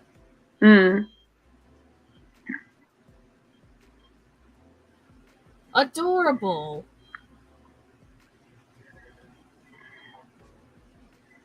Oh, cute. And I think it's I forget Van's cat's name. Yeah, I'm so sorry. I need to learn them. Yeah. Yeah, I don't know any of the. Just out of courtesy too, like just learn them. Yeah. More Heaven's cats. There's Kita's too. Canelia. Oh, I mean, there was a Kita bag instead of. Oh, Moss. Yeah, that's true. It was far away. I think that's all the pictures you sent me, Noe. So, very cool. Oh God. It was not letting me get out of. Just forever stuck. Oh my God! I'm like going through all of your comments. Canelia. Lapis. Okay. Woo! Woo! Very cool. Yay! Yeah, next year, if there's an Uta meetup, I'm probably I'll try to stay more in the loop if I'm going. To you know, maybe I'd vlog it. I don't know, and we. I mean, yeah. I don't know. We'd have to see, but I would have to make sure I'm going. Right. Before there's anything like that. Which for me and my friends, I think at this point, just for the slim chance that another Utapri event or meetup is going to happen, it's like we're always gonna plan to go just for the off chance. Just so that we don't miss it. Yeah. My thing is just like, you know, this year I had so many like other other commitments that were more important, like, and that's perfectly okay. Because it was like, well, I'll only go to AX if they announce like someone I haven't seen. Right. that I really want to see or have the chance to meet. And I was like, well, fuck trying to meet the Obey Me boys this year. And then they made it easier, and so now I'm like, what the fuck? But it's fine. I'm whatever. I'm over it. You've made your peace. Yeah. Yeah. If it happens next year and I can at least meet some of them, that'd be cool. I'll do it, and I'll probably shit myself. I don't know. If I go. But it's like I got invited to go see Fall Out Boy, and I haven't seen them since 2018. Oh, yeah! So it's like, yeah, I'm going to go see them instead, and I'm going to go to Chicago, because I have never been there. My friend just moved there a few months, like 6 months ago. And then I'm like, well, we booked our tickets and everything for Disneyland, so it's like, yeah, I'm also going to Disneyland for my birthday, because I'm old, and I'm turning 30, and I'm an adult, and I want to go to Disneyland. Right. So those are my two big things this year. So yeah, next year would be like, yeah, my big trip would be AX next year. But we'll see. We'll see what happens. We'll see. But if there is a Nuta pre-meetup, I will go, of course. Of course. Gotta represent. I'll vlog it and be like, hey, I'm on a podcast that nobody else, 3 people here know what it is. That's probably what will happen. If it were to happen. Hi, I am the host. Probably never heard of it. You know, it'll be like that. Right. But yeah, you know, I was still able to go to 2 conventions this year because they were in my town. That's good. Make it happen again. Yeah, do it. Make it happen again. I'll go. If I at Anime Expo next year. Yeah, so I mean, you know, it just depends. I mean, hey, look, they had this anime shirt at the Fall Out Boy Cup. This is part of the tour merch. Oh, like as soon as I saw this, I was like, how many Fall Out Boy fans that are also weebs manifested this shirt to exist? Because I know I'm one of them. Or even, I feel like the correlation between AX attendees who actually skipped out on part of the convention day to go to the Fall Out Boy concert is a lot higher than you probably think. Probably, because you know what? I know for fucks sure. Well, I know at least Pete Wentz likes anime, so it's just like, yeah, of course. Because he has a House Moving Castle tattoo. They're one of the band guys that I know like way too much about. Well, I've also, this is the 3rd time I've seen them live, and I met Patrick Stump, who's the singer. I've met him once. Super nice, amazing guy. Very, very chill, very cool, very like humble, like just one of the sweetest people I've ever met. And hugs. He gives good hugs. So I met him 10 years ago in 2013 when I was 19. A young boy. Right. So yeah. Yeah, I kind of forgot that they had more than one like LA show. Yeah, because I know that one of people spent a shit ton of money to go to AX and then be like, oh yeah, there's a Fall Out Boy concert. Yeah, because I know that some of the people in the Sao Tome Academy server actually ended up going to the Fall Out Boy concert as well. And we're like, hey, whoever wants to tag along, I have a ticket, please come. I don't know if anyone ever took up the offer, but I know that there were, yeah. So, I mean, it was a cool show. It was very cool. Very cool show. The show I went to was in Chicago, and it was the first night of the tour. So I was at the first show that they did of the entire tour. Okay. Which was very cool. And I was it's at Wrigley Field, so I was on the field. It was a sold-out show. Thousands of people, like a lot of people. And it was sick, man. It was super sick. They had 3 opening acts, so it took them forever to get to Fall Out Boy, but that's okay. Well, they had like Royal and the Serpent, which I've only heard one song by Royal and the Serpent, and it was the last song, and I only recognized it because I heard it on TikTok. So that shows how old I am. They had The Academy Is, which I never thought I would see that band ever perform ever in my life. I don't know if anyone knows who that band is. I don't know who anyone but Fall Out Boy is. The Academy was on the Fueled by Ramen label with like all the other bands of like that era, like Panic at the Disco, Paramore, Gym Class Heroes, Cues What We Aim For. I'm old, so this is how I know all the bands from that label. Right. Anyway, their singer William Beckett, he looks the same age. He looks the same that he did 20 or 15 years ago. So has not aged. He's aged very well. Oh wow! For a man who has a child that I think is like in middle school already. Oh, good for him. He looks exactly the same. Everyone else in that band looks fucking old. And then they had Alkaline Trio, another band that I don't know really much about, that I've heard their name before. The thing is like all of them are. I don't know about Royal and the Serpent, but I know that the Academy is and Alkaline Trio are also like from the Chicago area, like Fall Out Boy is. So, just makes sense that they have those bands as opening acts. Then Fall Out Boy, which, again, I've seen them 3 times, so it's always a good time.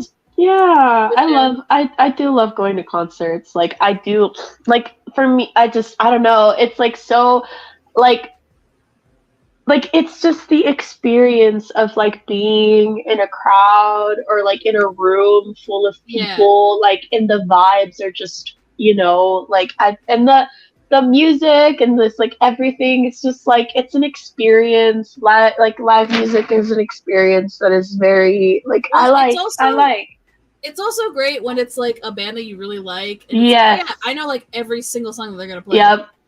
So like that's hella rad, Also, which is exactly why I make sure I go to as many of the Udapri like screenings and events as possible. Yeah, you were saying though. Yeah, so they had a cool element where this year, because it's been 20 years since their first like full album came out. Their first album came out in 2020. Jesus, 20 years? Yeah, 2003. Oh my god, I was 3 years old. 2003, I was 10. I was turning 10 years old. That's funny. So it tells you how old I am. So I was like 4th grade, I think. In 2003. I didn't get into Fall Out Boy and bands like that till like 2005 when I was like in 5th grade. So yeah, but yeah, it's been 20 years since their first album, and I moved to Mexico that year, 2003.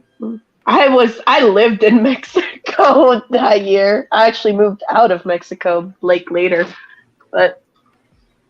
So yeah, it's been 20 years. So they're playing all the songs. They're playing all the ones that everybody knows. And then, of course, they're playing. They added an element this year or to this tour where they have like a Magic 8-Ball, and it's like, oh yeah, let's play a song that we've never played live before. Oh, that's cute. Discography, which they have, I like that a lot. I'm trying to think, how many albums do they have now? I can name all of them in order because I'm that fan. So that's cute. I love that for you. How many albums are there? Okay, so let's take. I don't know. You teach me. From Under the Cork Tree, Infinity on High, Foliadu. After that, Say Rock and Roll. American Beauty, American Psycho. 6.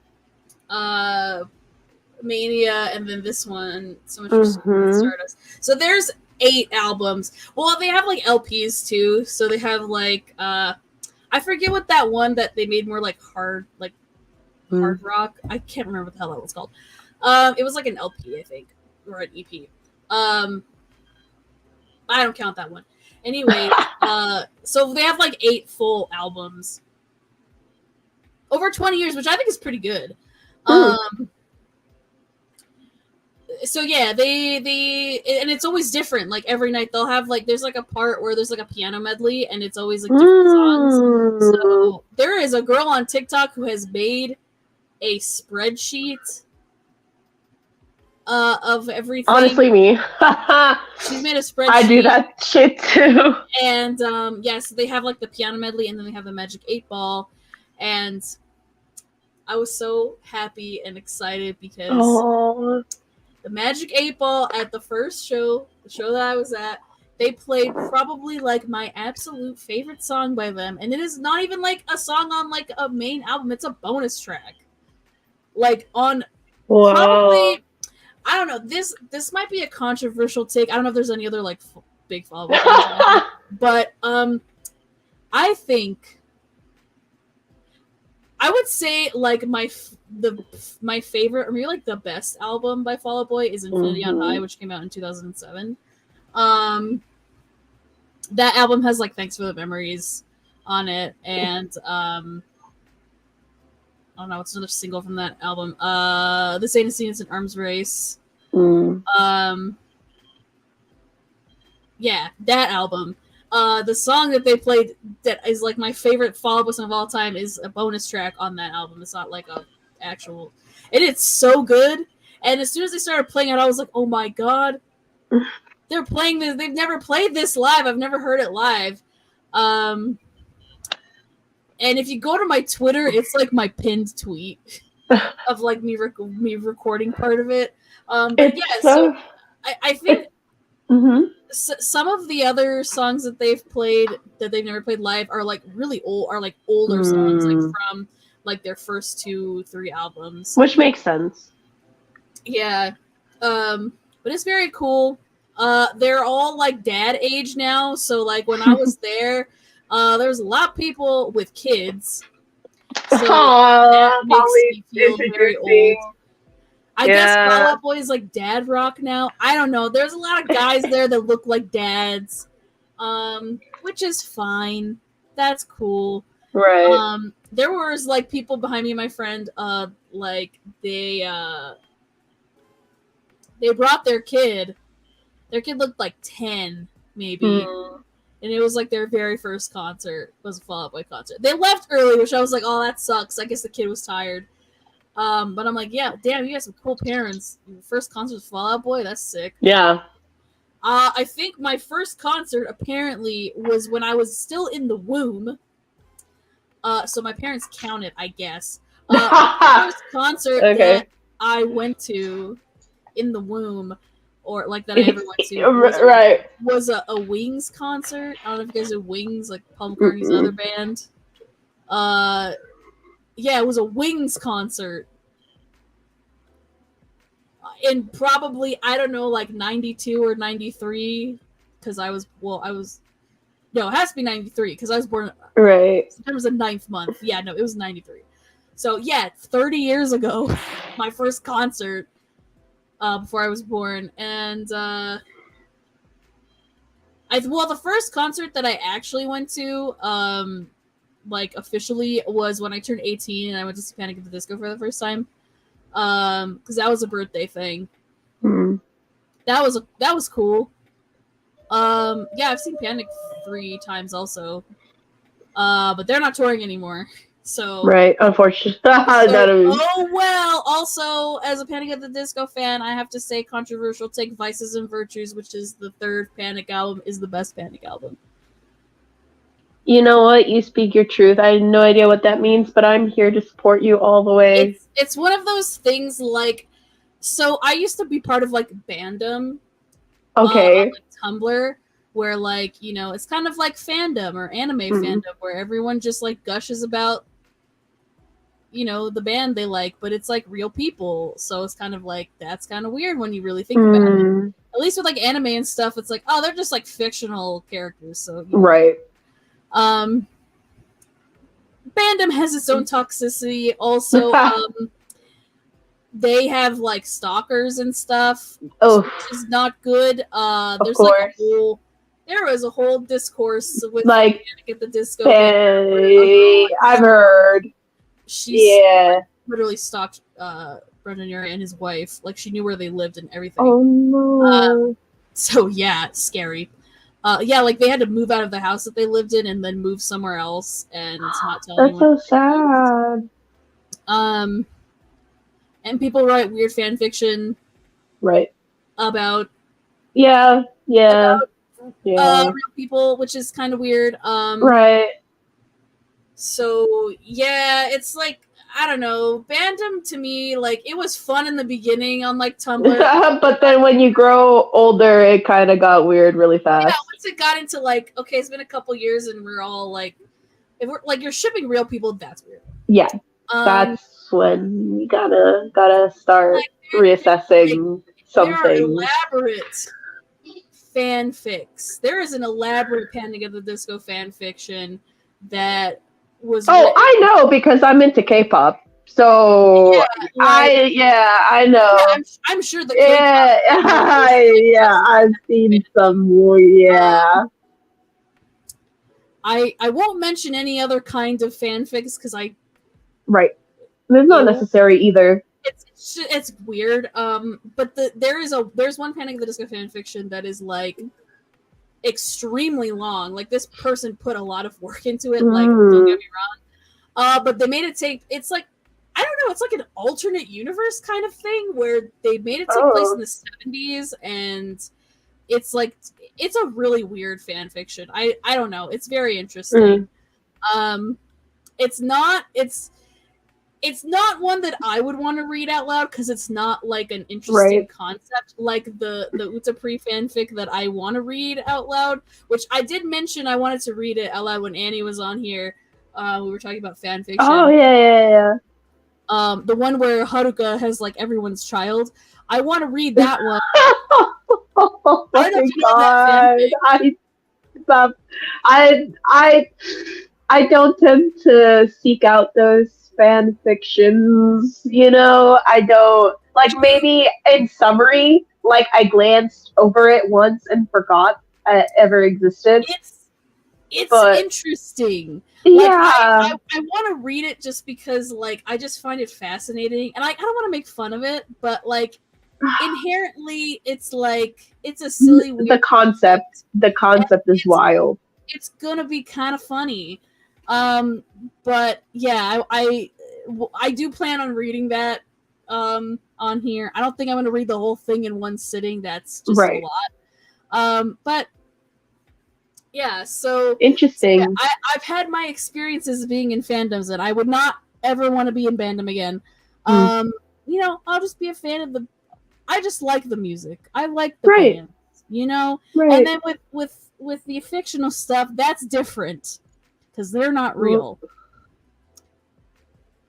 To an extent, of course, you know, obviously, like, when I'm just talking about, like, you know, me just enjoying it and not feeling weird, that, you know, like, oh yeah, I can see some fan art of them shipping two characters together or read a fanfic or whatever. Like, that's what I mean by, like, it's, you know, they're fictional characters. Like, I don't feel weird about that. Like, you know, I'm not gonna say that, you know, it's I respect the Yume aspect of it, of course. But I'm just saying, like, it's easier and it's like, it's not as invasive, I think is the word. It's not as invasive as like what what's the link to this fanfic, the one I forgot what it's called, like Utapri a New Generation. Is it on fanfiction.net or is it on AO3? It's on fanfiction.net. That's why I've never seen it, because I only ever consume fanfiction on AO3. Okay. So I will read the title to you. Where the hell is it? And also, of course, it's on fanfiction.net. Well, yeah, it's from a long time ago. It's, you know. Right. No, I know. Where the hell is it? Hold on. Please don't tell me you got taken.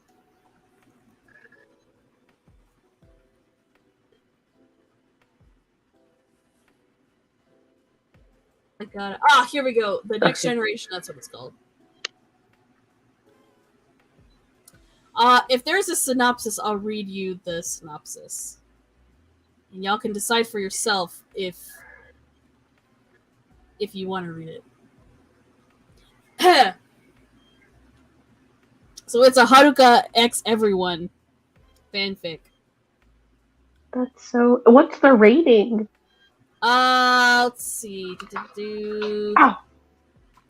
Rated fiction T, so teens. What? Okay. Okay.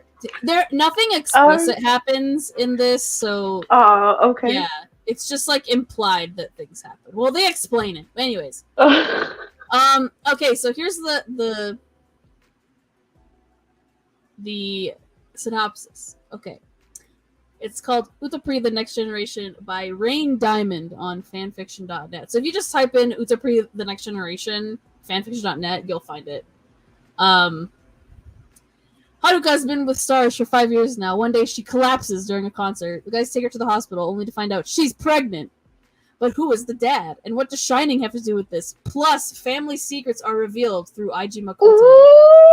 Haruka X Everyone. Sorry, what?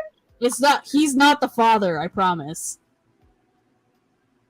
He just has a hand in how she became pregnant. Basically, the gist of like the first part is she finds out she's pregnant, but like they're all the father, like the guy, the Starish boys, not like no wait, no, wait. So it's one child, or it's there are multiple children. Okay. It's because Shining Saotome, in his infinite wisdom, did some like I don't know, some alchemy. I don't know. Yeah, so he like when she had her appendectomy last year, I had them remove some eggs to be fertilized. Yeah, so like during like their checkups, you know, that they're the regular checkups. Yeah. So, then I had sperm samples collected from the 7 of you a few months ago during your checkups. During your most recent checkup, I had her impregnated by private doctors. You are all my god! So that's like the synopsis, and then like at the end, they tell you, like, she has kids with like each of them, and they like tell you what they're all about or whatever. But it's interesting. I skimmed through it a long time ago, and I just thought it was interesting and kind of weird. Not them going, but not Shining going behind their back. What the actual bro? Wow, that's a bit wow. Oh god. Wow. Okay, this is at the end. The author's note. So that was chapter 1. Please R&R read and review. Let me know what you think. Also, I'll be trying to post a poll if I can figure out how to determine if this fanfic will be just Haruka X Starish, or if I should add Quartzite Heavens. No, don't do it. No, actually, don't. I don't think they do. They just it's just Starish. Thank God. But yeah, they kind of tie in. I know they tie in like them learning about like Ultia and Cecil's mom and everything. Like they learned that in the fanfic, which is what I was assuming when they said family secrets. I was assuming that was going to come out. They learned that. I think they add other stuff from the games, but I can't remember. It's been a long time since I read it. That's why I want to read it on stream. Oh God. Again, no hate to the author, because you know what? It's a very creative idea. It is an idea. This was written in 2014. So it's almost 10 years old. Hey, I mean, at least it's not like My Immortal, okay? I don't know. I don't know if you guys know what My Immortal is. I do know. I'm very aware of what My Immortal is. That's a hilarious fanfic.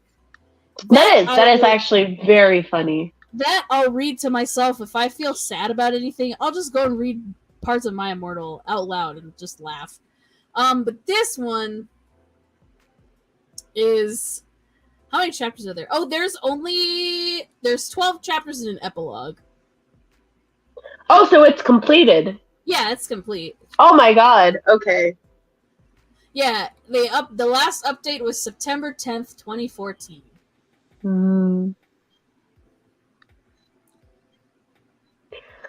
Wild. So yeah, it's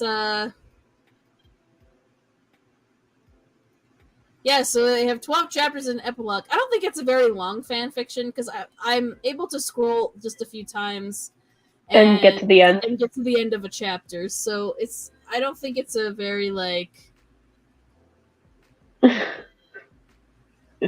chapter 1.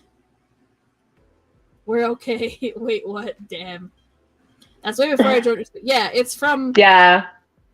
That was like 2 years 2014. before I joined Utapri. Yeah, this is 2 years before I discovered Utapri as well. So yeah, this I don't know if this author is still posting anything. When was the last time? Probably. I don't know. Not. Oh, okay. They're on AO3 more. Let's see. Let's look at their AO3 profile. Because I'm all for literary criticism. Constructive criticism. I would not have gotten my bachelor's degree in creative writing if I didn't believe in constructive criticism. Right. And how writing whatever makes you a better writer. Let me see. Here you go. Let's see. When is this person? When's the last time they? Oh, the last thing they posted was 4th of July this year. What the? And it's for Oh, okay. So they're writing Model Zushi fan fiction. Let's see. Their fandoms are Miraculous, Sailor Moon, The Untamed, Model Zushi, and Utapri. What about Utapri? What was the last Utapri entry? The last Utapri entry they posted on AO3 was in 2022. Oh. So not that long ago, actually. Yes, the last part that they wrote was a Kamyu and Haruka fanfiction. Really? Yes. Maybe I did read that one. Because I do read the Mew Harus. It's the first one. Okay, so this is a prequel to a different one. The one that they wrote first was One Sweet Morning. And I think Kamyu and Haruka have children. And this one, the most recent one from 2022, is a prequel. Kamyu knows Haruka wants to have a baby, but he doesn't know how to bring it up. Oh, wait, why have I... Actually, no, never mind. Maybe not. Oh, okay, so this person also writes fem/fiction, because there's one of Tomo-chan and Haruka. Oh, but they broke up. That's sad. Oh, what? No, why? Let's see. There's one about Cecil. One about finding Haruka's demo CD. Series of Drabbles. About kisses given to and by our favorite composer with all of the boys and Tomo-chan. Okay.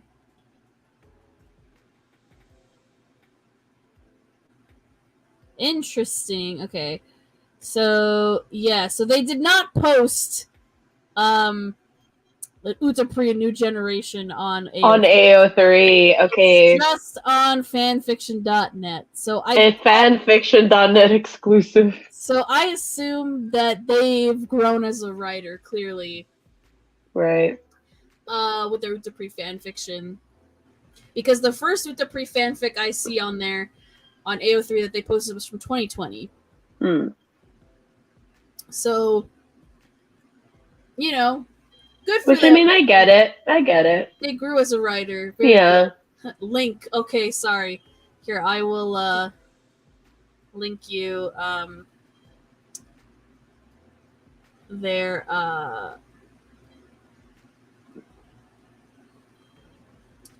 profile. Here's their AO3 profile. I don't know if they have any other social media, but it looks like that's it. Oh, wait. They've written more. There's more fandoms on here. Okay, so they have 3 Skip Beat fanfics. Shugo Chara, the Grisha Trilogy, Shadow and Bone, Shoujo Kaku Me, Revolutionary Girl Utena, Inuyasha, Tokyo Mew Mew, Ranma 1/2, Brothers Conflict. Oh god. Lovely what is your Brothers Conflict fanfic? Do we want to know? I guess she leaves for a date with someone that's not one of the stepbrothers. Thank God. That's one of the Ultimate series that I'm just like, I can't. The only interaction I ever have had and plan to have with that series is like, I think there's a song because it happens to have Mino, Suzuken, and Toriumi, right? Mm-hmm. Am I? Yeah. And so there's like there's a song with the 3 of them. Oh, there's the one with the and it got uploaded to YouTube. And because obviously because of the search terms, like it ended up popping up for me and I listened to it before realizing what Brothers Conflict was. I was like, oh wow, this song's really good. And then I found out what Brothers Conflict was and I was like, you know what? I will just... Then you read what it's about and you're like... I was like, you know what? I'll just enjoy the song and not think about anything else other than just how good this song is. And that's... Oh my god, hold on. I'm like... Oh yeah, it's because they play the triplets. Yeah. That's why they have a song together. They play triplets in that show. It's dumb. There are triplets in that show, but only 2 of them are look alike, and the third is fraternal. It's dumb. Why am I explaining Brothers Conflict?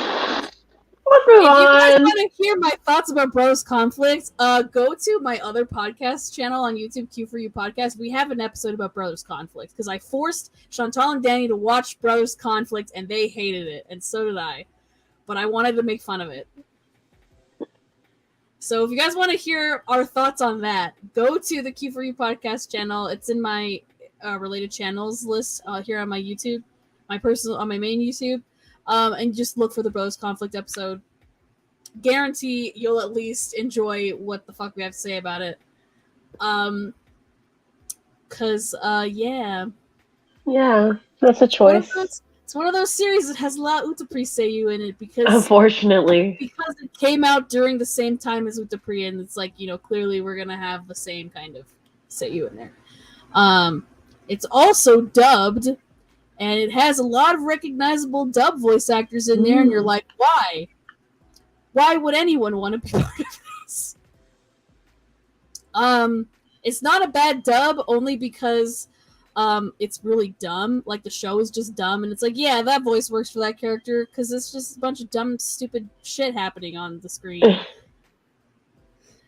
The best thing about Bro is the cast. I agree. In Japanese and in English, that's like the best part, is the voice casts. Because they say stupid things. Yeah, Bros Conflict. Wow. Not an Ultimate series I would recommend to anyone who isn't already within the Ultimate scene. Right. That's one of those series that's like, okay, you like this show?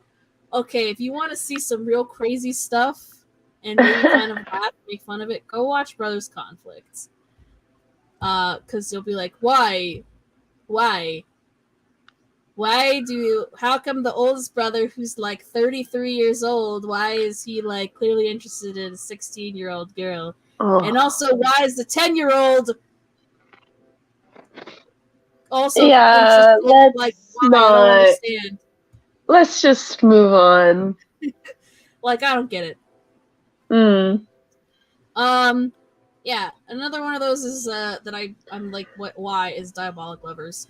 Oh, that's even more unfortunate because another one that has Utapri Seiyu in it. not only Seiyu, but Gaku Takamoto, who plays the Ren roles in Gekidan Shining, and Alan Kohatsu, who plays the Ranmaru roles in Gekidan Shining, are in the stage play version of Diabolic Lovers. Oh, and man. I'm like, oh, why? Listen, I love Lovers. I mean, I get it. They're vampires or whatever, but like, why did they all gotta be assholes? That's my only question. Like, none of them are nice people at all. The only thing that I get out of it is that Gaku looks pretty. I don't know who the fuck he is. He looks really great though, and that's all that matters to me. I will give it that. Like, at least the characters kind of like are kind of hot, you know? Yeah. But no, like, I agree. I don't know about. I haven't seen the stage play, but like the anime, right? I sat through that whole first season being like, I don't. At least, yeah, because in the bromides, Gaku has like a blowout or something because the hair just falls around him. It frames him so nicely. It's like a pure white, and why like, not? Yeah, no, why not? He just looks so good, and I'm like, damn, boy. But are the Sakamaki brothers? Are those the ones from like the first part? Because I know they have another family that's like their rivals or whatever. That try to take the girl. The anime was absolutely trash. Yeah, I've only seen the first season. I have not seen season 2. Yeah. Okay, yeah, they're the main. They're like the. I don't even remember what their fucking names are. I just remember that Mukami. Those are the other guys. Yeah, that's another series where I'm like, I don't. Why? But yeah. So yeah, apparently this author also writes stuff on AO3, and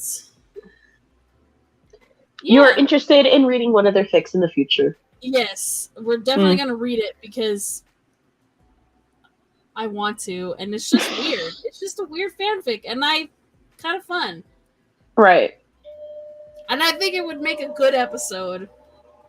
I mean, I will be there, so yeah. We'll see. We'll see. We'll see what happens. Well,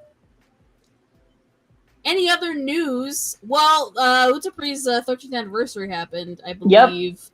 Yep. Between the parade. Yep. Not only did the 13th anniversary occur, but also Heaven's Day was technically yesterday, but is also technically also today because it's 7/7. So yes.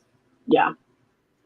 So yeah, so we got that. We have any announcements of stuff? I know for the All-Star stage, we got more information on that. Which I think we got venue, we got dates, and we also got the title as well. That's the next live, right? The next, yeah. So there was SSS, Love and Dream, and then Song Parade, and then this one is technically All-Star Stage, which the first title will be, I think it was Music Universe.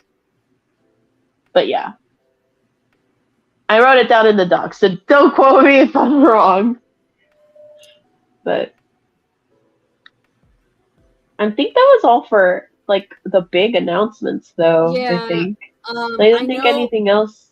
I know that like they didn't really announce anything like at AX or anything like that was like no, nothing like that because we would have seen it. Oh yeah. Oh, isn't it like Tomo-chan's birthday or something? Or it was... Yeah, it is. It is. It's Tomo-chan's birthday. Happy birthday! She's the real MVP. She I showed one of my friends Utapri recently. We watched all 4 seasons. We watched up to Manji Love Kingdom, so I haven't shown her the tours, the OVA and the Stars tours. I haven't showed her that yet, but she was like, I want this. She was like, I like Tomo-chan. I wish the show was about her. I do. I miss her a lot. I do miss her. I miss Um, her. I wish she and was included more. I was like, Yeah. I mean, I get it. She's like a more interesting She's a, character. yeah. She's like, Well, not only even is she a more interesting character, and I'd love to find out more about her personally, but also her dynamic with Haruka is so special and also very important. I feel like it's not like yeah, of course we can all cheer for Tomo-chan to appear just for the sake of her being included more, but also like her and Haruka, their friendship is so special. Like it's like I feel like you can't go wrong with having her around. Anyway, they are besties for life. so and it's just very yeah, wholesome. and she needs someone like Tomo-chan in her life to provide her what the boys can't. So yeah, and I'd love to see them interact more too. So I know. I wish Tomo-chan could like cameo and stuff, but like her Seiyu retired. I know. So it's kind of like, well, I don't know. Which I understand. I understand. Of course I understand, but also it's been so many years. Yeah. It's been so many years, and like at this point, like what would the fandom rather have? Just have Tomo-chan never come back, or have her come back with a new voice? Like, because I would want her back.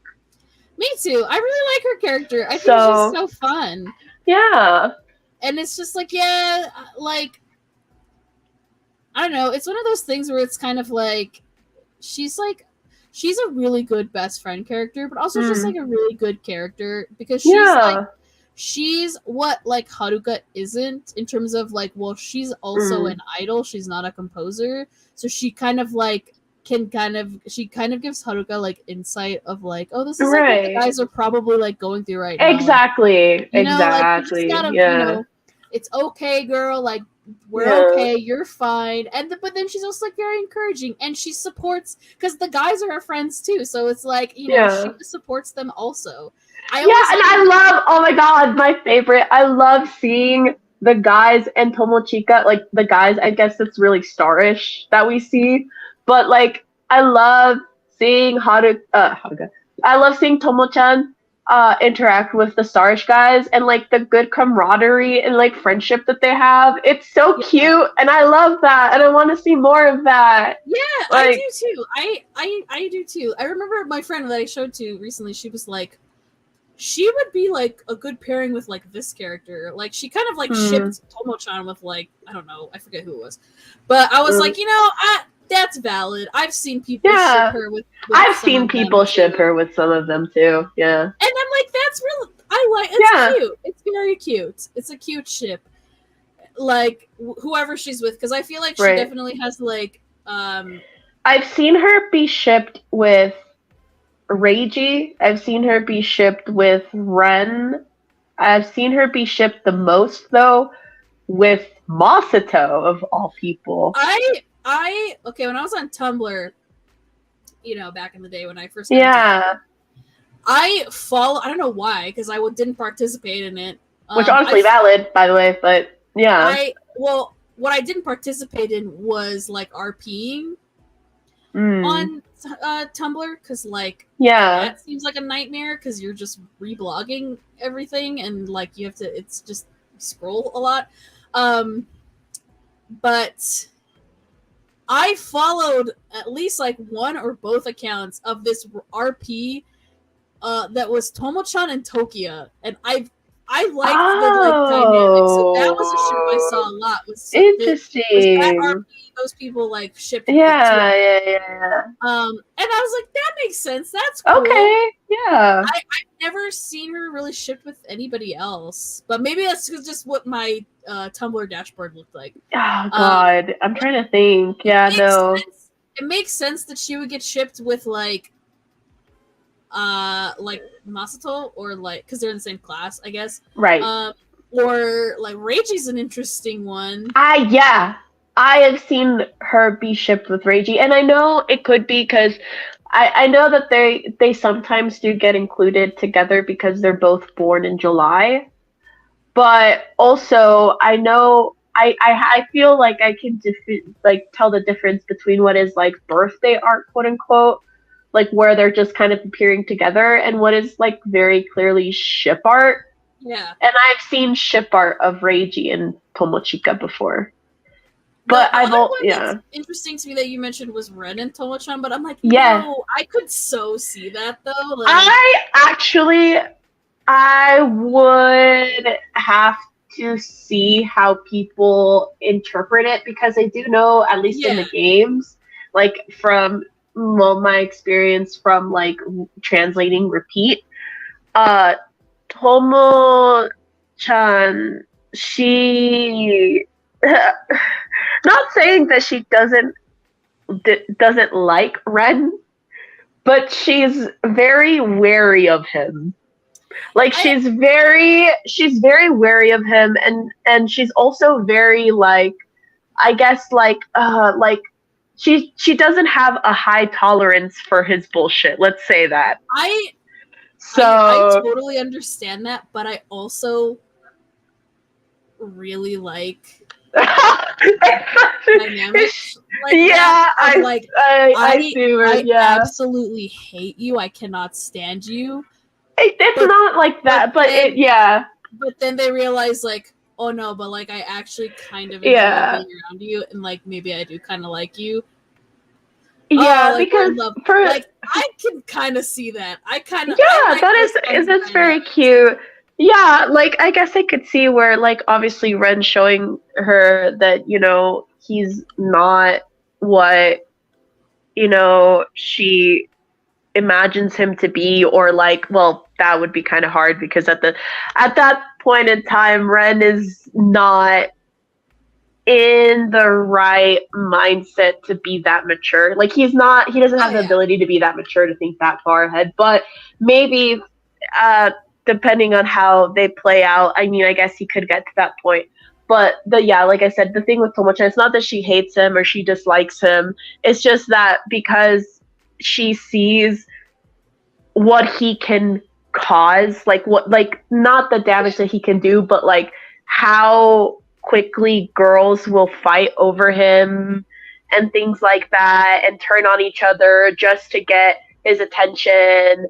Like she just does not vibe with that, and she's like stay away from me, or like more like stay away from Haruka, more like it. She really like, she's really protective of Haruka, at least in Ren's route, when obviously Ren tries to approach her and stuff, and like Tomochika tries to like, you know, warn Haruka and is like, listen, these kinds of guys, they're trouble. Like be very careful, you know. And so yeah. So I mean, maybe it's not necessarily an enemies to lovers arc because there's no hate there, but it definitely would be a relationship where they could grow, I guess, you know? Yeah, it's one where it's kind of like, okay, you stay away from my friend, like I'm watching you, but then it's like, it turns into like I'm watching you to like right, watching you, like right, yeah, like yeah. I like those kinds of I like yeah, but I do have to admit, I do enjoy the Tomo Masato ship that as well. One sounds very interesting. Like yeah, I know, but and the thing that gets me is how frequently I see it. At least I've noticed, at least from all the ships that I've mentioned, like the Reiji, the Ren, the Masato is the one that I've seen the most art of. Tomo-chan needs more love. I've seen a lot. The only other ship with her I've seen is like her and Haruka. Right, which valid, but oh yeah, like Tomo-chan to me, like clearly she is not like straight. She's not straight. Like, no, she is definite. She gives off like huge, at least huge bisexual energy. She's like, a little bit LGTB. I can just feel it, you know. Like my dating is pretty good, right? Not to brag or anything. But like, yeah, I like you can tell she's not like a straight woman, which is good because Haruka doesn't need a friend like that. Haruka needs friends that can like expand her universe. Right.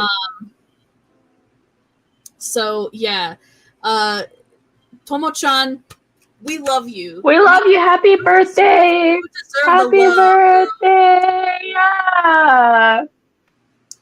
Also, Heaven's birthday song solos. Yes, we. Yeah. We're talking about Noe. Which one can you see? All of them. Yeah, I think that's it for now. I know they announced like a new Utapri mobile game, but I don't know anything else. Oh, I wasn't sure if we're gonna go over the document, but because I think I wrote like actually everything that I could at least pick out. Oh, there. I just saw that you sent it to me like a long time ago. I'm dumb. Okay. Oh. Huh. All right. So let's go over it, and then once we're done, we'll be done because I'm hungry. Okay. I'm so sorry. I like. No. You're fine. I was like, okay. All right. Let's see. What did you write? 13th anniversary logo revealed and festivities begin. Yes. Overseas thank you tweets. Oh yeah, that was like the one thing that I saw in English that they were our yearly thank you tweet. To the overseas fans, today Utano Prince Sama marks 13th anniversary. Many thanks for your continued support and warm messages. We are delighted to celebrate this special day with all of you. Let's make unforgettable moments with our idols. Yeah, give us more shit. I want to give you my money, people. Let me give you my money. Let me give you my goddamn money. I will pay $60 for each fucking game if you just localize them. Jesus Christ. Okay. Number 1, 4th. Oh, it's just KMUP technically. KMUP collaboration announced. This is the where they're like in the. Yeah, the dad shirts, yeah. Yeah, the dad shirts. The dad shirts. They are kind of dad shirts. They're all old now. I can say that because I'm old. Why? I mean, they're like my age, you know, like 30, yeah. Own it, people, you know, right? Yeah, we're all old people. Which makes Reiji an ancient man now. The theme for the new apparel lineup is Summer Bloom. 2nd Zoff collaboration announced. Oh, these are the glasses. Yeah. I need new glasses. The eyewear lineup will also be part of the Summer Bloom theme, but not directly associated with Keita Maruyama. Glasses coming in 2 lens versions, clear and tinted. I don't like transition lenses. Are now available to purchase online only until August 31st. There are no plans to make them available to purchase in store. They come with a case, cleaning cloth, and handwritten message card, with the card message design being different between lens versions. Zoff has 2 releases planned, one in December and one in April. There will only be 1 sales period. To qualify for the December release dates, orders must be placed before the model of your choice reaches a cap. Once that cap is reached, the model will automatically begin taking orders for the April release dates. You can check what model is under what release period by checking the Zoff Twitter or when going to purchase on the Zoff website. They will also be selling a glasses holder accessory and other themed goods. If I'm gonna buy new glasses, though, the frames need to look a certain way. Yeah, and also they're not like transition lenses. It's like either clear or tinted. There's not. Yeah, like sunglasses basically, and they're both the same price. Like there's no price difference between lens versions. That's either clear or like sunglasses basically. See, I have 2 pairs of glasses, and I need to fix the other pair. But this is my other pair. Like I like. Oh, there are actually, I think, a few of them that look some similarly to that in this lineup at least. But see, they're broken, so it's like. But this is what these look like. I really like these glasses. I need to get them fixed. My dog hit me in the face with her head, and her head is very Oh, hard. So wow. It broke. Just like that? Yes. So I haven't worn these in like a couple years because they're broken and they haven't fixed them. Also, you can see how blind I am. Look how fucking thick my glasses are. I've had glasses since first grade, guys. Since 2001. So, or maybe 2000. I can't remember when I actually got them. It was either 2000 or 2001. So, yeah, long time. But yeah, that's cool. The glasses. Collaboration with sportswear brand Puma. Oh yeah, I saw the Pumas too. A sneaker lineup inspired by both. The Shining agency groups will produce more details to come. Not really a Puma person. I'm very curious to see what the sneakers will look like and also what sizes they'll come in because I'm interested.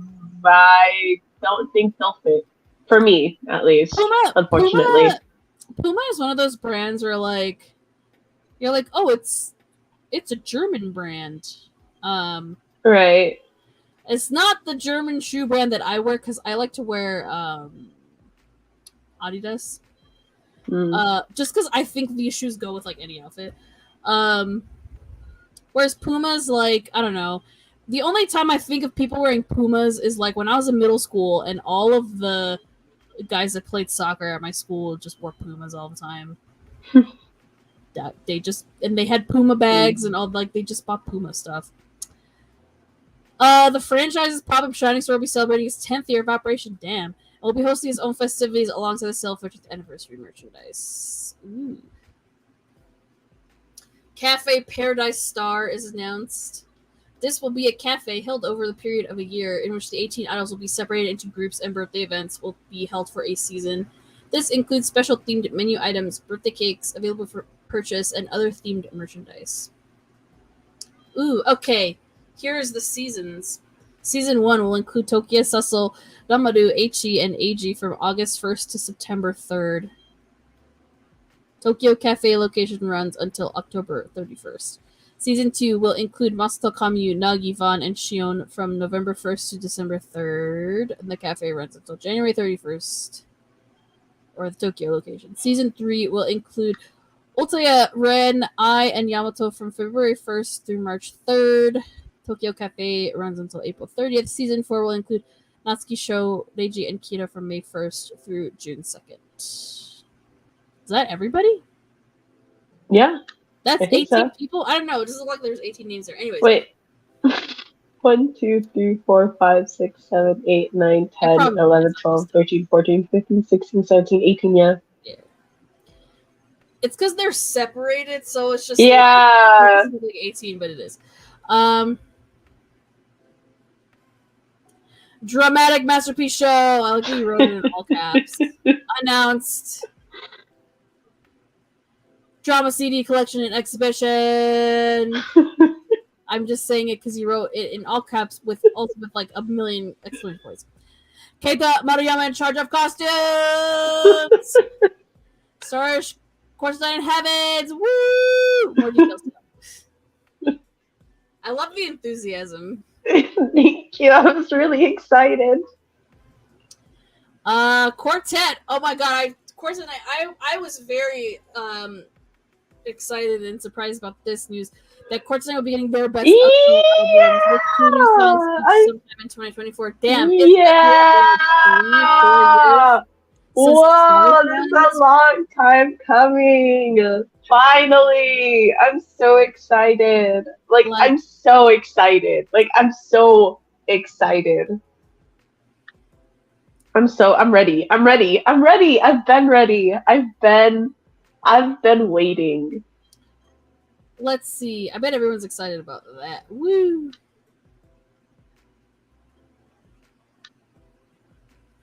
Shining Radio Stay Tuned announced this is set to be a radio program that will be hosted on YouTube with all 11 Shining Agency idols. More details to come. Very cool. I love when they do radio shows. The name for the new game app in development is revealed to be Utano Prince Sama Live Emotion. Whatever that means. It sounds like Zetai Reido Emotion. Like every time I read the title, it makes me think of Kamyu because it reminds me of like Zetai Reido Emotion, like which like good for him, but Dolce Vita update. Okay, guys, here we go. The game is still in development. But in addition to this, new sprite visuals were revealed on the Utapri website, and they all look like they're going to a wedding, but also a business meeting. Or just like a very fancy dinner. Tea. I don't know. Or, yeah. Why did they put Ren in a bolo tie? I don't like that. I like the shirt. I don't like the bolo tie. Also, why is Tokyo wearing a dad tie? Yeah. I like that they gave like Masato like an ascot. I know. Looks so cute though. Ulti has no tie. He was like in a hurry. He's like, nah. He's like, I don't have time. Gets, like an ascot. Natsuki gets one of those like bow tie things that isn't really like tied. Tokyo has a dumb dad tie. Ren has a stupid bolo tie. Sho is just a regular tie. I don't know why the collar of his shirt is a different color than the actual shirt. That's kind of weird. Cecil gets like a ribbon tie. Reiji, Ramaru, and Kamyu just look like they're going to a fancy like meeting or something. And I has another weird like tie. And then we got Heavens. They're in the game too, guys. Did you know that? Okay, let's see. Heishi got a tie. He doesn't need one really. Kida looks like he's going to a wedding. Nagi is just wearing like a ribbon tie. Eiji's covering his tie, which is fine. It's like a dad tie. Vaughn's wearing like a dad tie. Yamato is wearing a tie, and Shion doesn't have a tie, but he has a fancy jacket. I like Shion's outfit. From what I can see, I like that outfit. I like his outfit. I like the jacket. It's very stylish. Very cool. Why? Gets a cool jacket like that, and Ren gets a stupid bolo tie. Like, I don't out of the outfits for Heavens, I gotta say Eiichi and Shion kind of do it for me. They both really good. I mean, unironically, but it's just I do enjoy both of their outfits.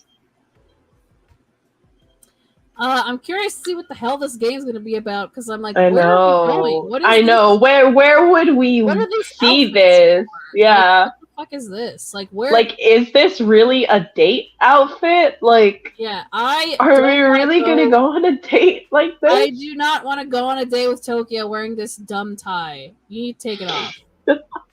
I hate it. Hate is a strong word. I don't normally use that word, but I don't like this tie. Why is it so ugly? It's pretty bad. It's pretty bad. It's ugly. I hate it, and I hate bolo ties.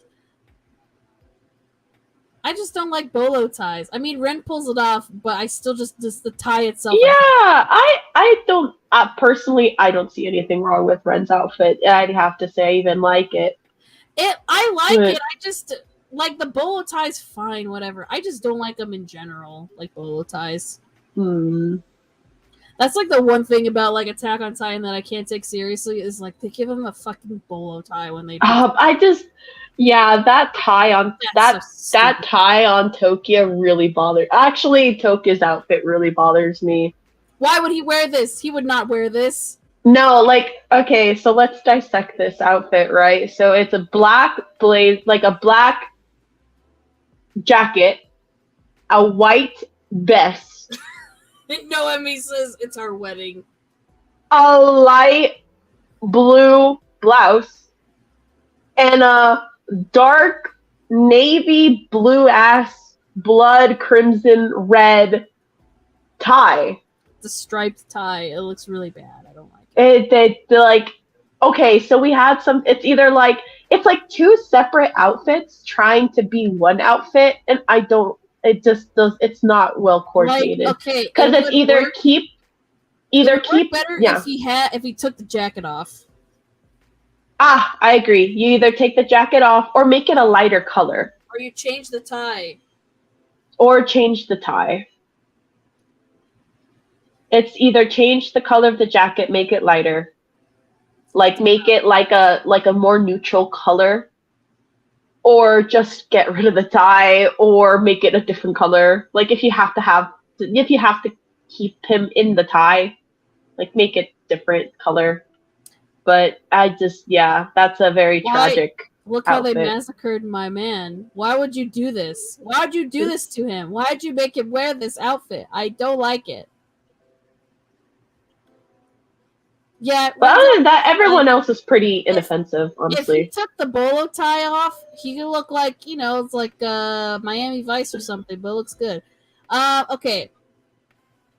Anyways, if you want to see those pictures, just go to the Utapri website, guys. You can see what they look like. I mean, aside from the stupid outfit, they all look really good. Yeah, I agree. They look, they look their age, but they also look ageless, if that makes sense. I see what you mean, yeah. And it's interesting to see what Heavens looks like in, like, the game. Right, and what the game world, yeah.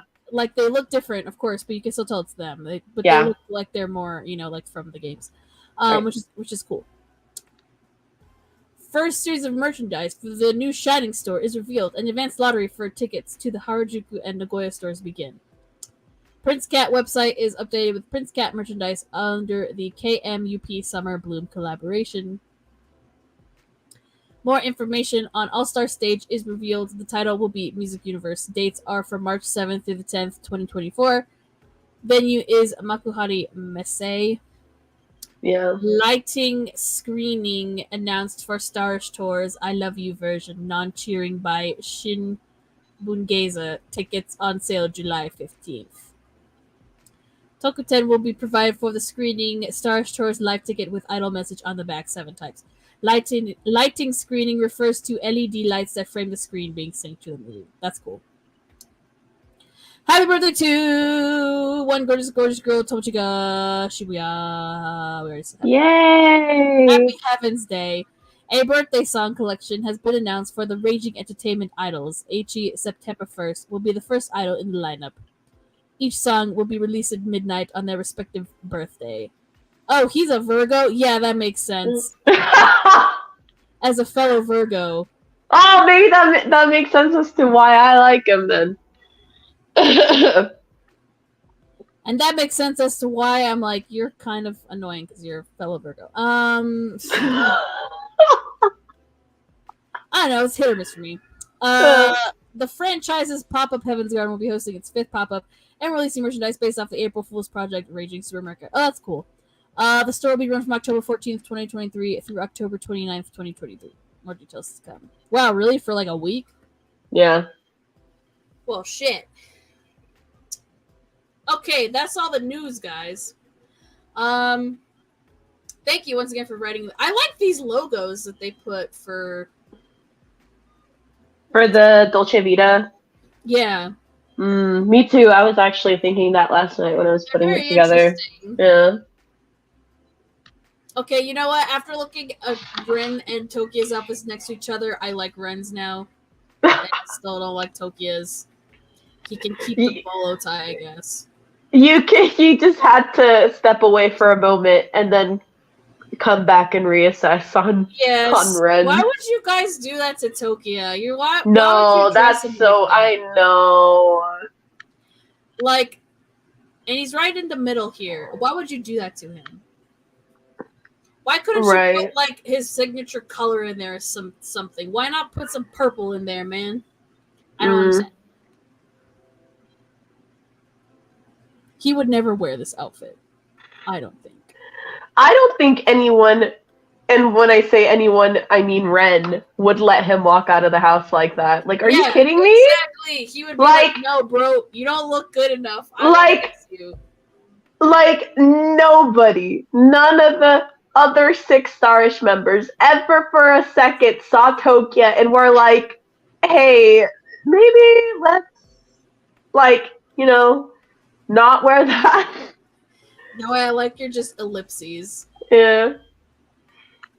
Yeah, or Show's like the fashion Or guy. Show! Yeah, what the He would fuck? not let Tokyo leave the fucking house like this. Why would you do this? Why would you guys do this to my boy? Okay, if new visuals come out for this game and they're all just wearing these outfits and he's stuck in this outfit, I'm gonna be very mad. No, there's no way. Because these are also similar sprites to the April Fool's videos. So, and we saw different outfits then, so. That's very true. Okay, well, hopefully he changes his outfit. Or maybe the comment is hopefully we don't see him in it as often. Yeah, please, please. What? Oh, I was just like, why did you write ellipses? Okay, What? anyways. I guess that's your reaction to what we're talking about. Anyway. Okay, everybody. I think that's it, right? Yeah, I mean, we're done with the news. So I believe that's going to be it for tonight. It was fun talking, as always. Everybody. Yeah. Welcome back after 2 weeks of hiatus. Woo. And the next episode is going to be on the 21st of July. That was a time. Yes, it was a time. Can't wait for people to watch the VOD and be like, what the fuck are they talking about? Half the time. Are they okay? Yeah, are we okay? Yeah, we're okay. AX is over. We don't have to worry Thank about it. God. Oh my God. I'm so glad it's over. Like, I had fun. Of course, I had fun. Yeah. But like, I had fun and things happened that were not so fun and I cried, of course. But like, like at the end of it all, it's just like, oh, I'm just so glad I don't have to worry about it anymore. Until December when I start planning for next year's AX. So, yeah. Well, I got a raise at work, so hopefully I can start saving to go. Yeah, I saw that, which congratulations. Yeah, thanks. And then they got me a new computer because they noticed, oh, wow, your computer that you've been working on is really slow. Nice. I'm like, yeah, it's like really slow and has a bunch of crap on it. Like, how about we just, I mean, I don't mind working on it, but like, yeah, it's very slow. So they were like, okay, we'll just get you a new one. So I got a new one. And it's nice and fast, and I can't wait to like use it. Yes, actually use it and get stuff done when it needs to get done, and not have to wait 5 minutes for something to open and load. Oh, it was fun listening out. Thanks. It was fun having you in chat. You're the best. I'm glad that you shared those nice pictures and also what you wrote, Noah. Also, tell me the tea when this is over. Because I'm curious, as you mentioned it. So now I gotta know. Sorry, everybody. I won't say what she's gonna talk to me about. But anyways, that's a secret.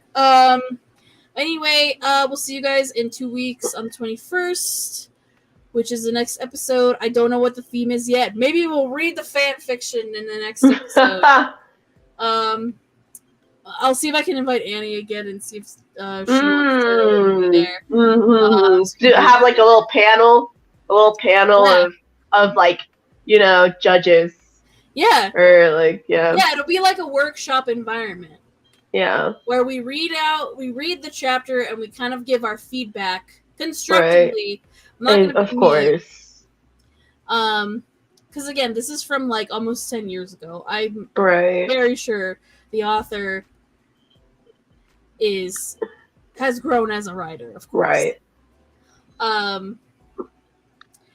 But yeah, so maybe that'll be next week because funny. And then hopefully once the summer is over and we get back into August and such, we can do some Gekidan Shining reactions somehow. Please. We'll see how that works out. Yeah. So Thank you guys for joining, and if you're watching the VOD, thank you for watching later on, and please leave comments what you want to see on the show next time, or any other subjects you want to bring on. And also, if you want to join in and be you're more than welcome. Just DM me on Twitter, or you know, tag me in a comment on YouTube and get in touch with me in case Twitter like implodes on itself or something. I don't know. Also, follow us in the description. I have Mimi's links in there, and also, of course, me. I have a Twitter, a TikTok that you can follow as well. And yeah, I promise I'm gonna try to put more videos out on YouTube. I don't know. This is a lot easier. Just streaming is easier, so we'll see how things fare in the next few months. Yeah. But okay. Have fun. Stay safe. We'll see y'all in the next episode. Goodbye. Bye-bye. Bye, everybody.